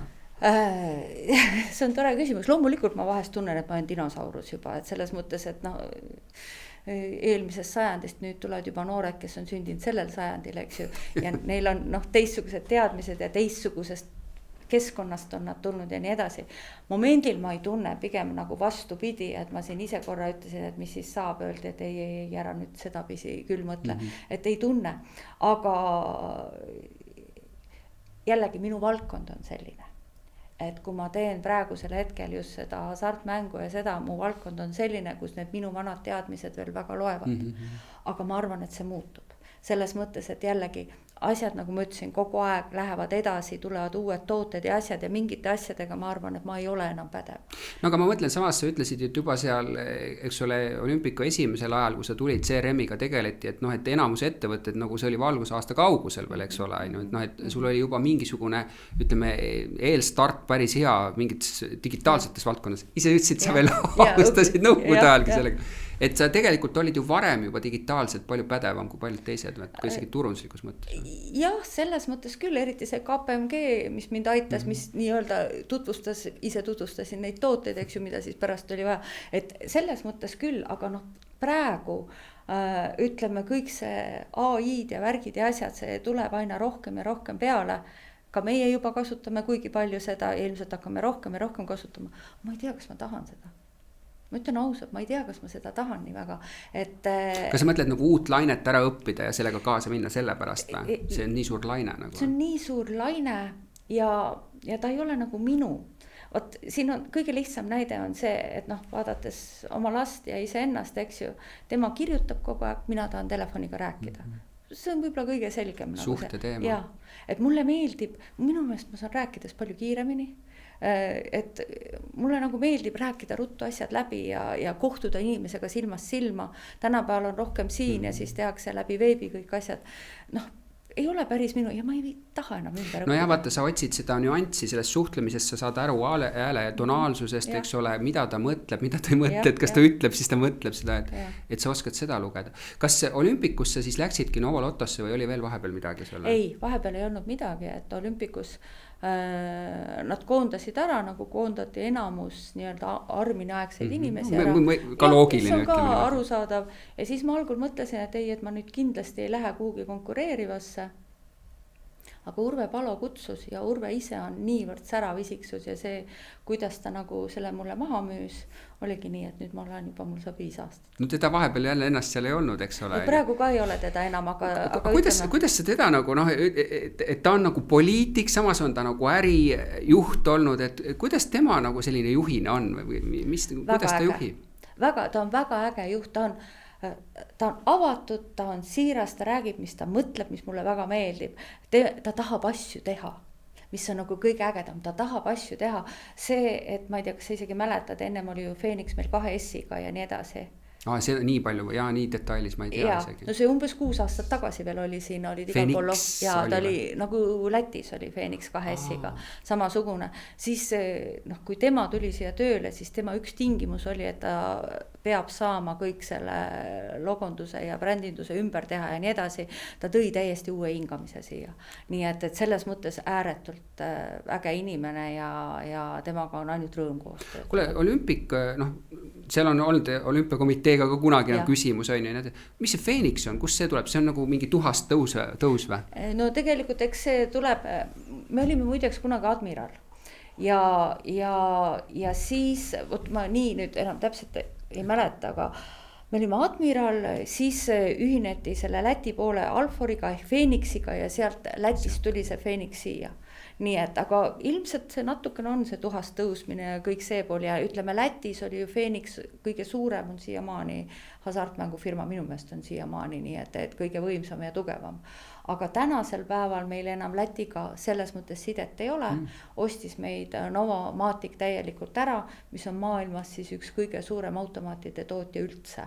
Nii et tegemist on ääretult suure kontserniga, minu meelest on seal üle 90 riigi või 90 erineva, kus me kõik nagu oleme ja nüüd nad ostsid ka Läti ära, Läti omanikelt, nii et ka need on, nii et nad aina laienevad ja suurenevad. Ehk meil on tekkinud nagu turul ka väga suured nagu grupid on ju. Kui palju sulle grupist tuleb üldse midagi nüüd ette, et teeme nii ja?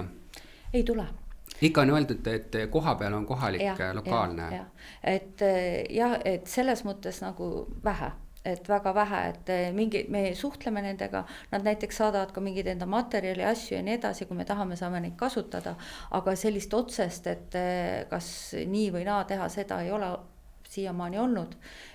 Ja ma arvan, et see ka nii jääb, seepärast, et igaüks tunneb oma turgu kõige paremini. No sa ütlesid, regulatsioonid on turgudel erinevad, ajalooliselt, nagu sa rääkisid, Euroopa, vana Euroopa on kindlasti erinev versus, eks ole, Ida-Euroopa, Ameerika, eks ole, erinev. Kuivõrd, kas ta on siiamaani täiesti ikkagi samamoodi, mitte midagi ei ole lähenenud, sest ma toon näite, et me rääksime Marit Krooniga Coca-Colast, eks ole, et mis juhtus pärast seda koroonakriisi, eks ole, et kui ennem olid täiesti selgelt regionaaliti, täiesti erinevad nagu kõik need asjad, siis üha rohkem kõik asi läheneb. Et see globaliseerumine kuidagi läbi selliste selle kommunikatsiooni nagu ka ühtlustub neid tarbimisharjumusi ja kõik need lähenemisi, kas sa tunnetad midagi, et hakkab ühtlustama ka? On, no see samagi ma ütlesin sulle, et Inglismaal oli see 48 tundi, seda ei ole enam. Et tegelikult ka Euroopa läheb aina lahtisemaks oma selle kasiinokultuuriga. Et see on nii, et samamoodi ühtlustub. Rääkisime korra partnerist omal ajal Zoomist. Zoom oli tegelikult, miks ma mäletan neid, nad olid omal ajal ju ka väga suured tegijad, mäletan tulid välja, siis neil oli selline kontseptsioon, et ümarlaud ja et muidu on olnud klassikalised pikad lauad, üks ühel pool, teine teisel pool, nüüd on ümarlaual, et me oleme kõik üks nagu meeskond ja sa mainisid ka, et kui sa teed koostööd, siis sa nagu tunnetad, et nad ongi meie omad. Kuidas sa oma partnereid valid? Kuidas sa oled läbi aastate valinud, mida sa otsid partnerites? Vot seda ühissünergiat ja tegelikult see ka, et meil ühtede asjade peale silmad säravad ja loomulikult see inimlik kontakt on ka ülioluline, sellepärast et kui mul on vastas inimene, kes mulle ei sobi, noh, siis ma ei saa temaga, tähendab, ma saan temaga koostööd teha, aga mul ei teki seda perekonnatunnet või seda ühtset tunnet. Nii et tegelikult on väga suur osa ka sellele, et ma pean sobima nende inimestega. Ja noh, praegult need partnerid, kellega me koostööd teeme, nendega on meil selline klapp ja selline niisugune hea sünergia, pluss veel see, ta peab mu tootest aru saama. Et jällegi mul võib olla väga hea partner, ta on teistele teinud ja saanud kuldmune nii palju kui, aga kui ta ei suuda nagu minu tootega nagu ennast nii-öelda ühele lainele saada, siis mul ei ole sest kasu. Kas tal peab olema eelnev kogemus su tootega ka või mitte? Tead, sa ei pea olema eelnev, aga see tuleb alati kasuks, kui on. Aga ta peab tahtma seda toodet teha, tal peab olema see natuke kirg selle vastu ja see põnevus, et nii-öelda noh, jällegi meie valdkonnas turundada ei ole see päris tavaline turundus, sest meil on nii palju regulatsioone, meil on eramus asjad keelatud ja ei saa, et sa pead kogu aeg mõtlema, kuidas teha, mida teha, kellele teha, sest et me ei taha kuidagi seadusest nagu välja astuda, see ei ole absoluutselt see, aga noh, nad peavad olema natukene rohkem kreatiivsed, natukene rohkem mõtlema, ka see, kui ma lähen kuhugi nii-öelda toetajana välja, kuidas ma seal välja paistan, milline ma olen, et noh, need on kõik väga olulised asjad, aga tal peab see kirg olema koos. Aga ma mõtlen, et kui sa räägid sellest nagu kontaktist on ju, et üha rohkem agentuuri maailmas räägitakse sellest chemist'i meetikust, kui sa nagu esimese kontaktiga, et ärme räägi üldse mitte midagi strateegiatest, aga vaatame, kuidas meil meeskondadena, inimestena klapib, et sa oled pigem ka selle pooldaja. Ja siis on alles see järgmine etapp, et noh, et vaatame siis, kuidas sa mõtled nagu mingi strateegiliselt asjades ja noh, neid keemiaid võib olla erinevatega, eks ole, sarnaselt. Ja mina olen pigem seda sorti, seepärast, et noh, mu jaoks on oluline see, et mul on see, noh, see hea tunne, et ma võin sulle ka öösel helistada, kui midagi juhtub, aga kui meil on selline väga ametlik barjäär, eks ju, siis ma ei saa seda teha. Aga kas see viitab ka pikemaajalistele suhetele, et see ei ole nii, et sa purjetad ühest kampaaniast, ühest agentuurist teise, et sa nagu, kui sa leiad selle meeskonna, siis sa pigem oled kaasas, on ju. Aga nüüd teine küsimus näiteks agentuuride poole pealt, et noh, et noored tahavad ju ka tulla, hakata tegema asju, ma ei mõtle siis nagu samas agentuuris, aga teha uusi. Kuidas nad üldse saavad sellistesse nagu vanadesse suhetesse, mis on juba nagu established suhet, et kuidas üldse on nendel šanss tulla? See on päris hea küsimus iseenesest, et tegelikult noh, tulla täitsa nullist, teha uus agentuur on väga julge trikk. Aga ma arvan, et sul peab vähemalt üks hea klient tagataskus olema, sest muidu on ikkagi väga keeruline. Mismoodi neid suhteid saab ja tulla uue agentuurina, et sa oled eelnevalt töötanud mingis heas agentuuris, sul on seal olnud hea klient ja sa teed selle agentuuri, see klient tuleb suga kaasa, kui sa oled nii hea tema jaoks olnud. See on täiesti variant, aga nii, et noh, tuleb nüüd üks agentuur, ma ei tea, 3 jänest, eks ju, turule ja ütleb, et ta ei ole ei ühtegi minu valdkonna asja teinud varem ja noh, mis veel on, ma olen ju seda näinud, tullakse utoopiliste ideedega. Need ideed võivad isegi ägedad olla, aga kui sa ei ole üldse vaadanud meie regulatsioone ja tuled sellega, noh, mis üldse ei sobi mulle, no mis ma siis teen? No ütleme, et sul on tõesti see erisus, et sul on seal mingid päris suured seaduslikud nagu piirangud on ju. Aga korra räägime selle üle, et ma olen nagu märganud seda, et noh, turundusjuhina sul on või turundusest vastutavana ka, eks ole, sul on selged eesmärgid, mida sa pead ära tooma ja selle tõttu sa paljusid asju hindad, on ju, jah või ei, on ju. Ja mõnes mõttes on see asi, et sa pöördud agentuuri poole selliseid nagu safe bet'e tegema, aga sa tihtipeale ka ootad sellist, et noh, et äkki te mõtlete midagi raamidest välja. Ja mis ma olen kuulnud, eks ole, nendes vestlustes on see, et vahel kui agentuur pakubki, siis ei, see ikka ei sobi. Ja siis juhtub selline asi, et hakkab mugavdumine, eks ole, agentuur enam ei paku, sellepärast, et ta nagu õpib su parameetrid ära ja siis toimub teiselt poolt selline frustratsioon, et näed, agentuur üldse ei paku, ei ole enam uuemeelne, eks ole. Kuidas, kas sa oled samat asja kogenud, isegi kui see on sul nagu piirangutega valdkond ja kuidas seda silda ikkagi hoida sellisena, et sealt tuleb endiselt fresh, sest mingi moment sa võib-olla vajad seda niisugust nagu huvitavat lähenemist. See on sul jumala õige point, et tegelikult jah, võibki juhtuda ja miks üldse nii-öelda aeg-ajalt neid ka häid agentuure lõpuks välja vahetatakse, ongi see, et tahetakse mingit täiesti uut nägemust. Ja see võibki juhtuda, et selle vanaga enam seda ei tule. See võib täiesti juhtuda, seepärast, et ütleme see mingi jõevool, mis nendega on läinud, et need väiksed nired sinna, need ei ole päris see, sa järsku ühel hetkel tahad täiesti uut.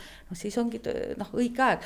Mis meie oleme teinud sellistel hetkedel, me teeme siis konkurssi me kutsume ka kindlasti vana agentuuri sinna konkursile ja võtame uued ja vaatame, mis siis sealt tuleb. Nii et selle koha pealt uutel on võimalust, aga lihtsalt ei tohi tulla uue agentuuriga nii-öelda väga mütsiga lööma. Ma just mõtlen seda, et sa pead teadma selle valdkonna neid erisusi, sa pead teadma selle valdkonna niukseid ja selle valdkonna selliseid põhilisi, olulisi asju ja pead aru saama, kes on selle valdkonna kliendid, kes on see sihtrühm ja nii edasi. Sa pead olema teinud eeltööd, mitte tulema lihtsalt ideedega. See on nagu kõige hullem, et need ideed võivad olla kihvtid, aga kui nad ei ole suunatud ja kui neil ei ole seda silda, eks ju, sinna sihtrühma juurde, siis ei ole sellest kahjuks abi. Aga ma lihtsalt mõtlen seda, et võib-olla nüüd üks, mis üldse koorunud on nendest vestlustest välja, ongi see sama tõdemus, et tegelikult kuigi on tunne justkui nagu ei võeta üldse vastu on ju neid selliseid nagu teisi lähenemisi, eks ole, jätame jälle need piirangud nagu, need peavad muidugi olema, et tegelikult ikkagi klientidel on jätkuvalt ootus, et see mugavustsooni teema on nagu alati, võib-olla see on nagu koos eludes samamoodi, et seal nagu, ja siis mingi moment, mis nüüd nagu juhtus on ju, no, et oli ju nagu same procedure as every year, nagu öeldakse on ju. Ma olen küsinud ka seda idee või kanali teema, eks ole, noh, et kanal on siis laiemalt, kuidas ma inimest saan kõnetada, üks puha, mis läbi kontaktpunktide on ju, või siis, et kuidas ma seda teen, eks ole, et noh, et see on klassikaline küsimus selles, et kui sa valid strateegilise partneri, jällegi sinu valdkonnas on küll piirangud, et kas see on see meediaagentuur või on see siis nagu see creative agentuur, kes on sinu jaoks nagu esmavalik, kas sa lähtud ideedest või sa lähtud sellest viisist, kuidas ma teda saan üldse kätte ja sealt tulenevast formaadist, kui sa mõtled ja kas sinu puhul saab üldse küsida seda niimoodi? Natuke keeruline jah, aga tegelikult on need ideed ikkagi jube tähtsad. Noh, kui ma räägin oma valdkonnast, siis veel eriti, kui see idee on teostatav ja ta on eristuv, siis on super. Aga ma arvan ka kõikides muudes, seepärast, et me näeme ju väga palju asju, mis on ühesugused, me näeme tohutult palju reklaame igal pool ja ma ei tea, palju me neid jõuame haarata, ilmselt kõik turunduse inimesed haaravad neid reklaame rohkem kui tavainimesed, aga mingi see foon, eks ju, meil kogu aeg siin käib ja kui sa suudad selle tavainimese nii-öelda tähelepanu saada, see on nagu super. Et sa ikkagi ütled, et ideed sa otsid ja siis sa vaatad, kuidas jällegi, kui minul on juba rohkem ideid kui mu partneril, siis ma mõtlen, et järsku ma peaks vaatama ikkagi mõnda partnerit, kes suudab nagu nii-öelda mõelda muga rohkem kaasa, kes suudab mulle rohkem pakkuda, kui ma ise välja mõtlen, et selleks me ju võtame partneri, et ta nii-öelda oleks veel ägedam ja suudaks mulle veel kihvtimaid asju välja pakkuda. Eks sul peaks laua peal rohkem nagu menüüd olema, mille pealt siis valida, eks ole, jah, et ütleme et teatud asjades, et kui ma bettingu puhul meil on ju ka see meediapartner olemas täiesti, aga seal ka tulla siis välja ägedate asjadega, et kuulge, niimoodi me saaksime neid asju veel teha ja nii edasi. Kui mul endal tuleb rohkem neid ägedaid mõtteid kui partneril, siis ma mõtlen, et järsku tegelikult peaks ju rollid vahetuma. Ja turul ju olema veel rohkem neid variante, et kas ta ikka toob minuni kõik need võimalused ära, et siis hakkad mõtlema, aga kui sa näed, et su partner kogu aeg nii-öelda suudab uute asjadega nagu üllatada või alati ei peagi, võib ka vana asi uues kuues, eks ju, aga ütlebki, et näed, sellel ajal toimub seal selline asi, see on täpselt sinu sihtrühm on seal, lähme sinna. Ma ei jõua kõike ise jälgida, lihtsalt ei jõua. Aga see, kui tema nii-öelda mõtleb kogu aeg kaasa, sest üks asi on see, et sa pakud pinda. Pinna pakkumine on ju väga lihtne, pinnad on olemas, mis on vabad, mis on kinni, aga kui sa suudad seda ka seostada nende nii-öelda ürituste, igasuguste ajastuste asjadega ja ütled, vot see aeg on kõige õigem seal olla, see on hoopis teine juba sa tunned, et ta mõtleb sinu moodi, ta mõtleb kaasa sinu sihtrühmale ja kõigele sellele, et see on nagu hästi oluline, see pinna pakkumine on ju, see ei ole midagi. Kuidas sotsiaalmeedia sinu ärisse on tulnud, on ta juba pikalt ja hästi tugevalt sees ja see nagu kanalina? Jah. Ikka. Mis see eripära seal on?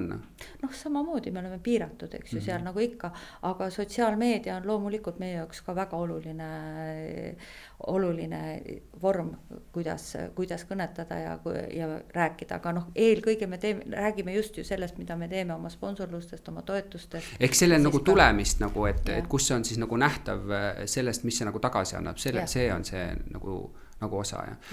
Kas sa ütlesid ka varem, et pigem see valdkond muutub veel meelelahutuslikumaks, välja arvatud siis võib-olla online, mis on nagu teistsugune asi? Online on natuke teine, aga online on meelelahutus siin, et ütleme ikkagi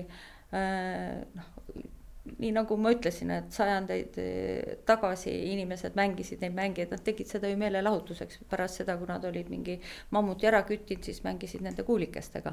Nii et see on meelelahutus, ka see telefon on meelelahutus, telefonis on erinevad meelelahutus, kes siin mida teeb, kes siin surfab ja läbi Facebookide asjade, kes mängib, kes ma ei tea, mida iganes. Kuule, kas sul on mingid mõõdikud ka, mida sa oled nagu aastate jooksul nagu pidanud enda jaoks tähtsad, mida sa alati nagu vaatad, see jah, käive muidugi on, aga ma mõtlen ka, ma ei tea, turunduslikult mingid mõõdikud, mida sa nagu kindlasti tahad nagu, et oleks korras kõik alati? Jaa, käive on loomulikult üks asi ja teine asi on loomulikult minu kliendi arv ja minu klientide hulk ja kuidas ja mismoodi, siis samuti minu tuntus. Kas minu brändi kui sellist teatakse ja tuntakse, kuidas teda tuntakse, kas ta on positiivne, negatiivne, mida sellest nähakse, kas teda nähakse kui nii-öelda mängupõrgut või nähakse meelelahutus, see on ka väga oluline. Assotsiatsioonide hulgad siis, eks ole. Ja. Et neid asju üritame kogu aeg vaadata ja sellest aru saada.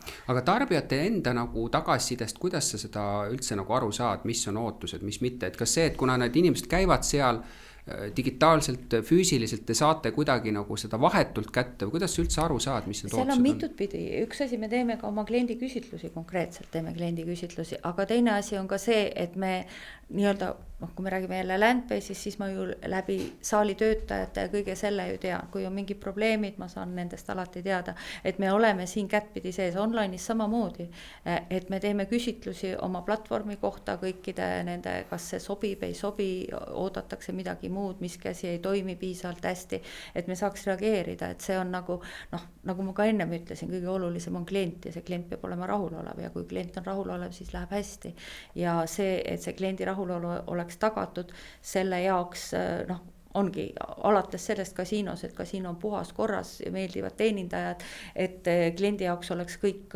tema poolt oodatud serviced olemas, see on kõik väga oluline. Vaata, teenindussektoris, kus sa nagu oled pikalt olnud, on, kui toote puhul on mul väga selge, ma panen paika need kõik, kuidas siis öelda, toodetega on väga selge asi, eks ole, et on koostisosad, need paned paika ja kõik asi toimib, eks ole. Teenindusega on inimlik element seal juures, on ju.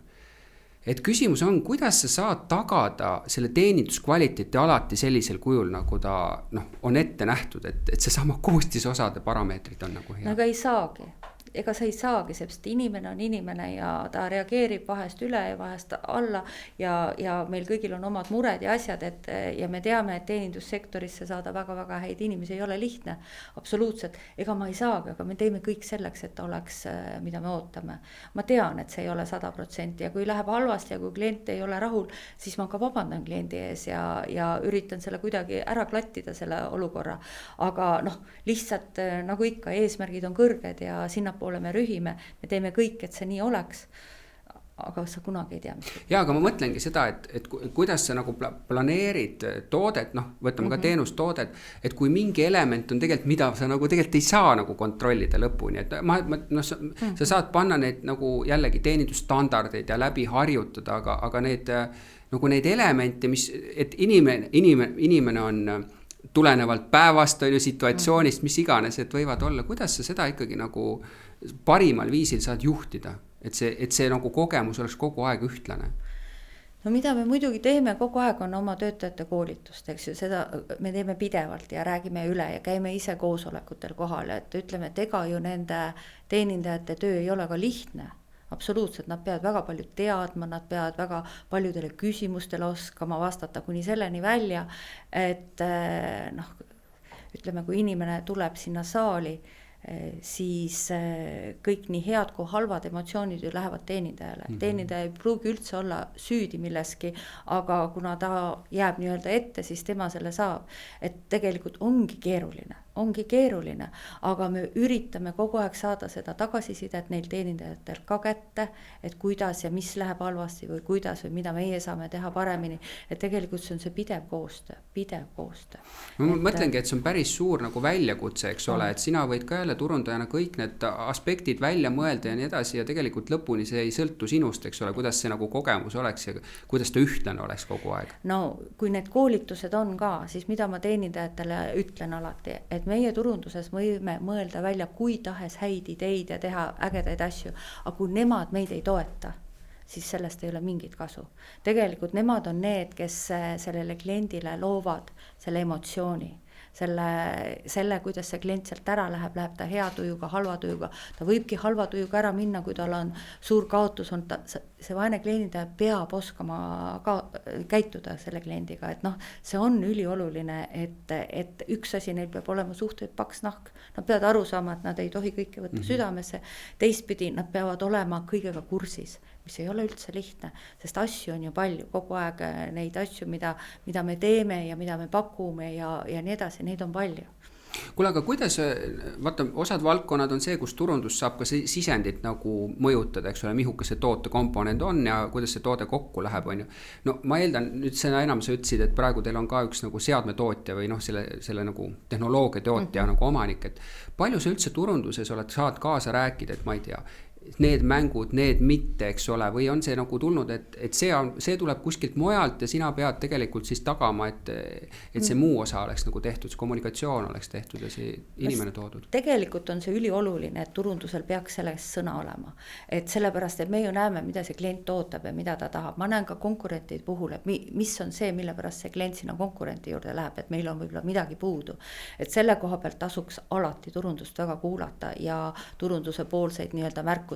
Et noh, tegelik elu ei ole alati nii ilus, nagu me tahame. Tegelikult on nii, et noh, kas firma spetsiifika pärast ei saa teatuid asju või teatuid tooteid või teatuid teenuseid, eks ju, müüki võtta.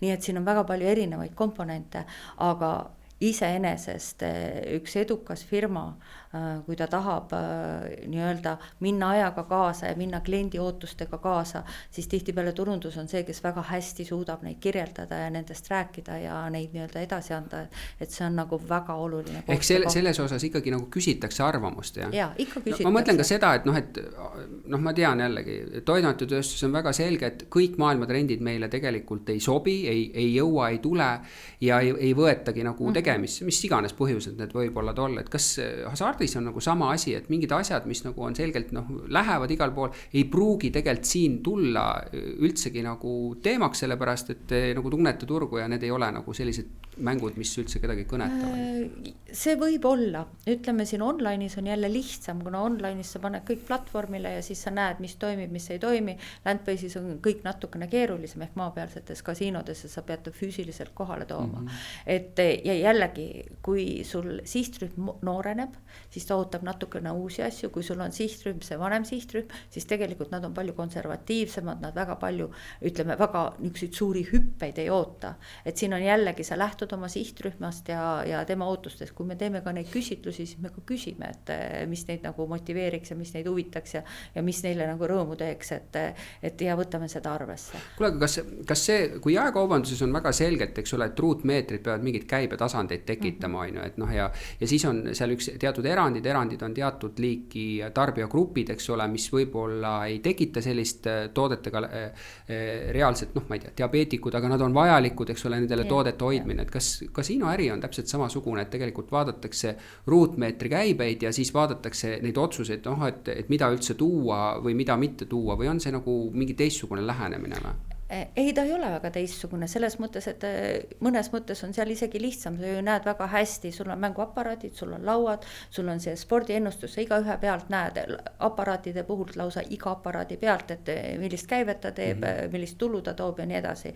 Vaatad, kes seal mängida armastavad selles mõttes, et kas seal on keegi, näiteks mõni aparaat võibki olla ühe suure mängija lemmikaparaat ja siis ta ongi tema lemmikaparaat ja kogu lugu. Aga ja teised, mis jäävad täiesti seisma ja mitte keegi ei taha neid, siis mõtledki erineval põhjusel, kas tuleb siis välja vahetada, panna sinna uued mängud ja nii edasi. Lauad täpselt samamoodi, et kas nad töötavad või ei tööta, spordiennustus, kõik. Nii et sa saad väga hästi analüüsida ja sa, ütleme põhimõtteliselt ju, kui me nii-öelda oma eelarvet teeme, me ju arvestame selle kõigega ja lähtuvalt sellest oma eelarvet paika paneme. No ma lõpetuseks alati küsin tehisintellekti kohta, sa juba tegelikult ka seda natuke puudutasid, et mis su enda nagu suhe on, aga et kuhu sa näed, et see oma valdkonnas nagu reaalselt, kui kiiresti ta tuleb, kui palju ta tuleb peale, palju kommunikatsioonis või turunduses sinu meelest seda nüüd nagu on tulemas? no ilmselt aina rohkem ja rohkem, ma isegi arvan, et ma ei suuda seda plahvatust ette näha, mul on tunne, et see plahvatus tuleb suur, tugev ja väga palju asju muutev. Kuigi ma arvan, et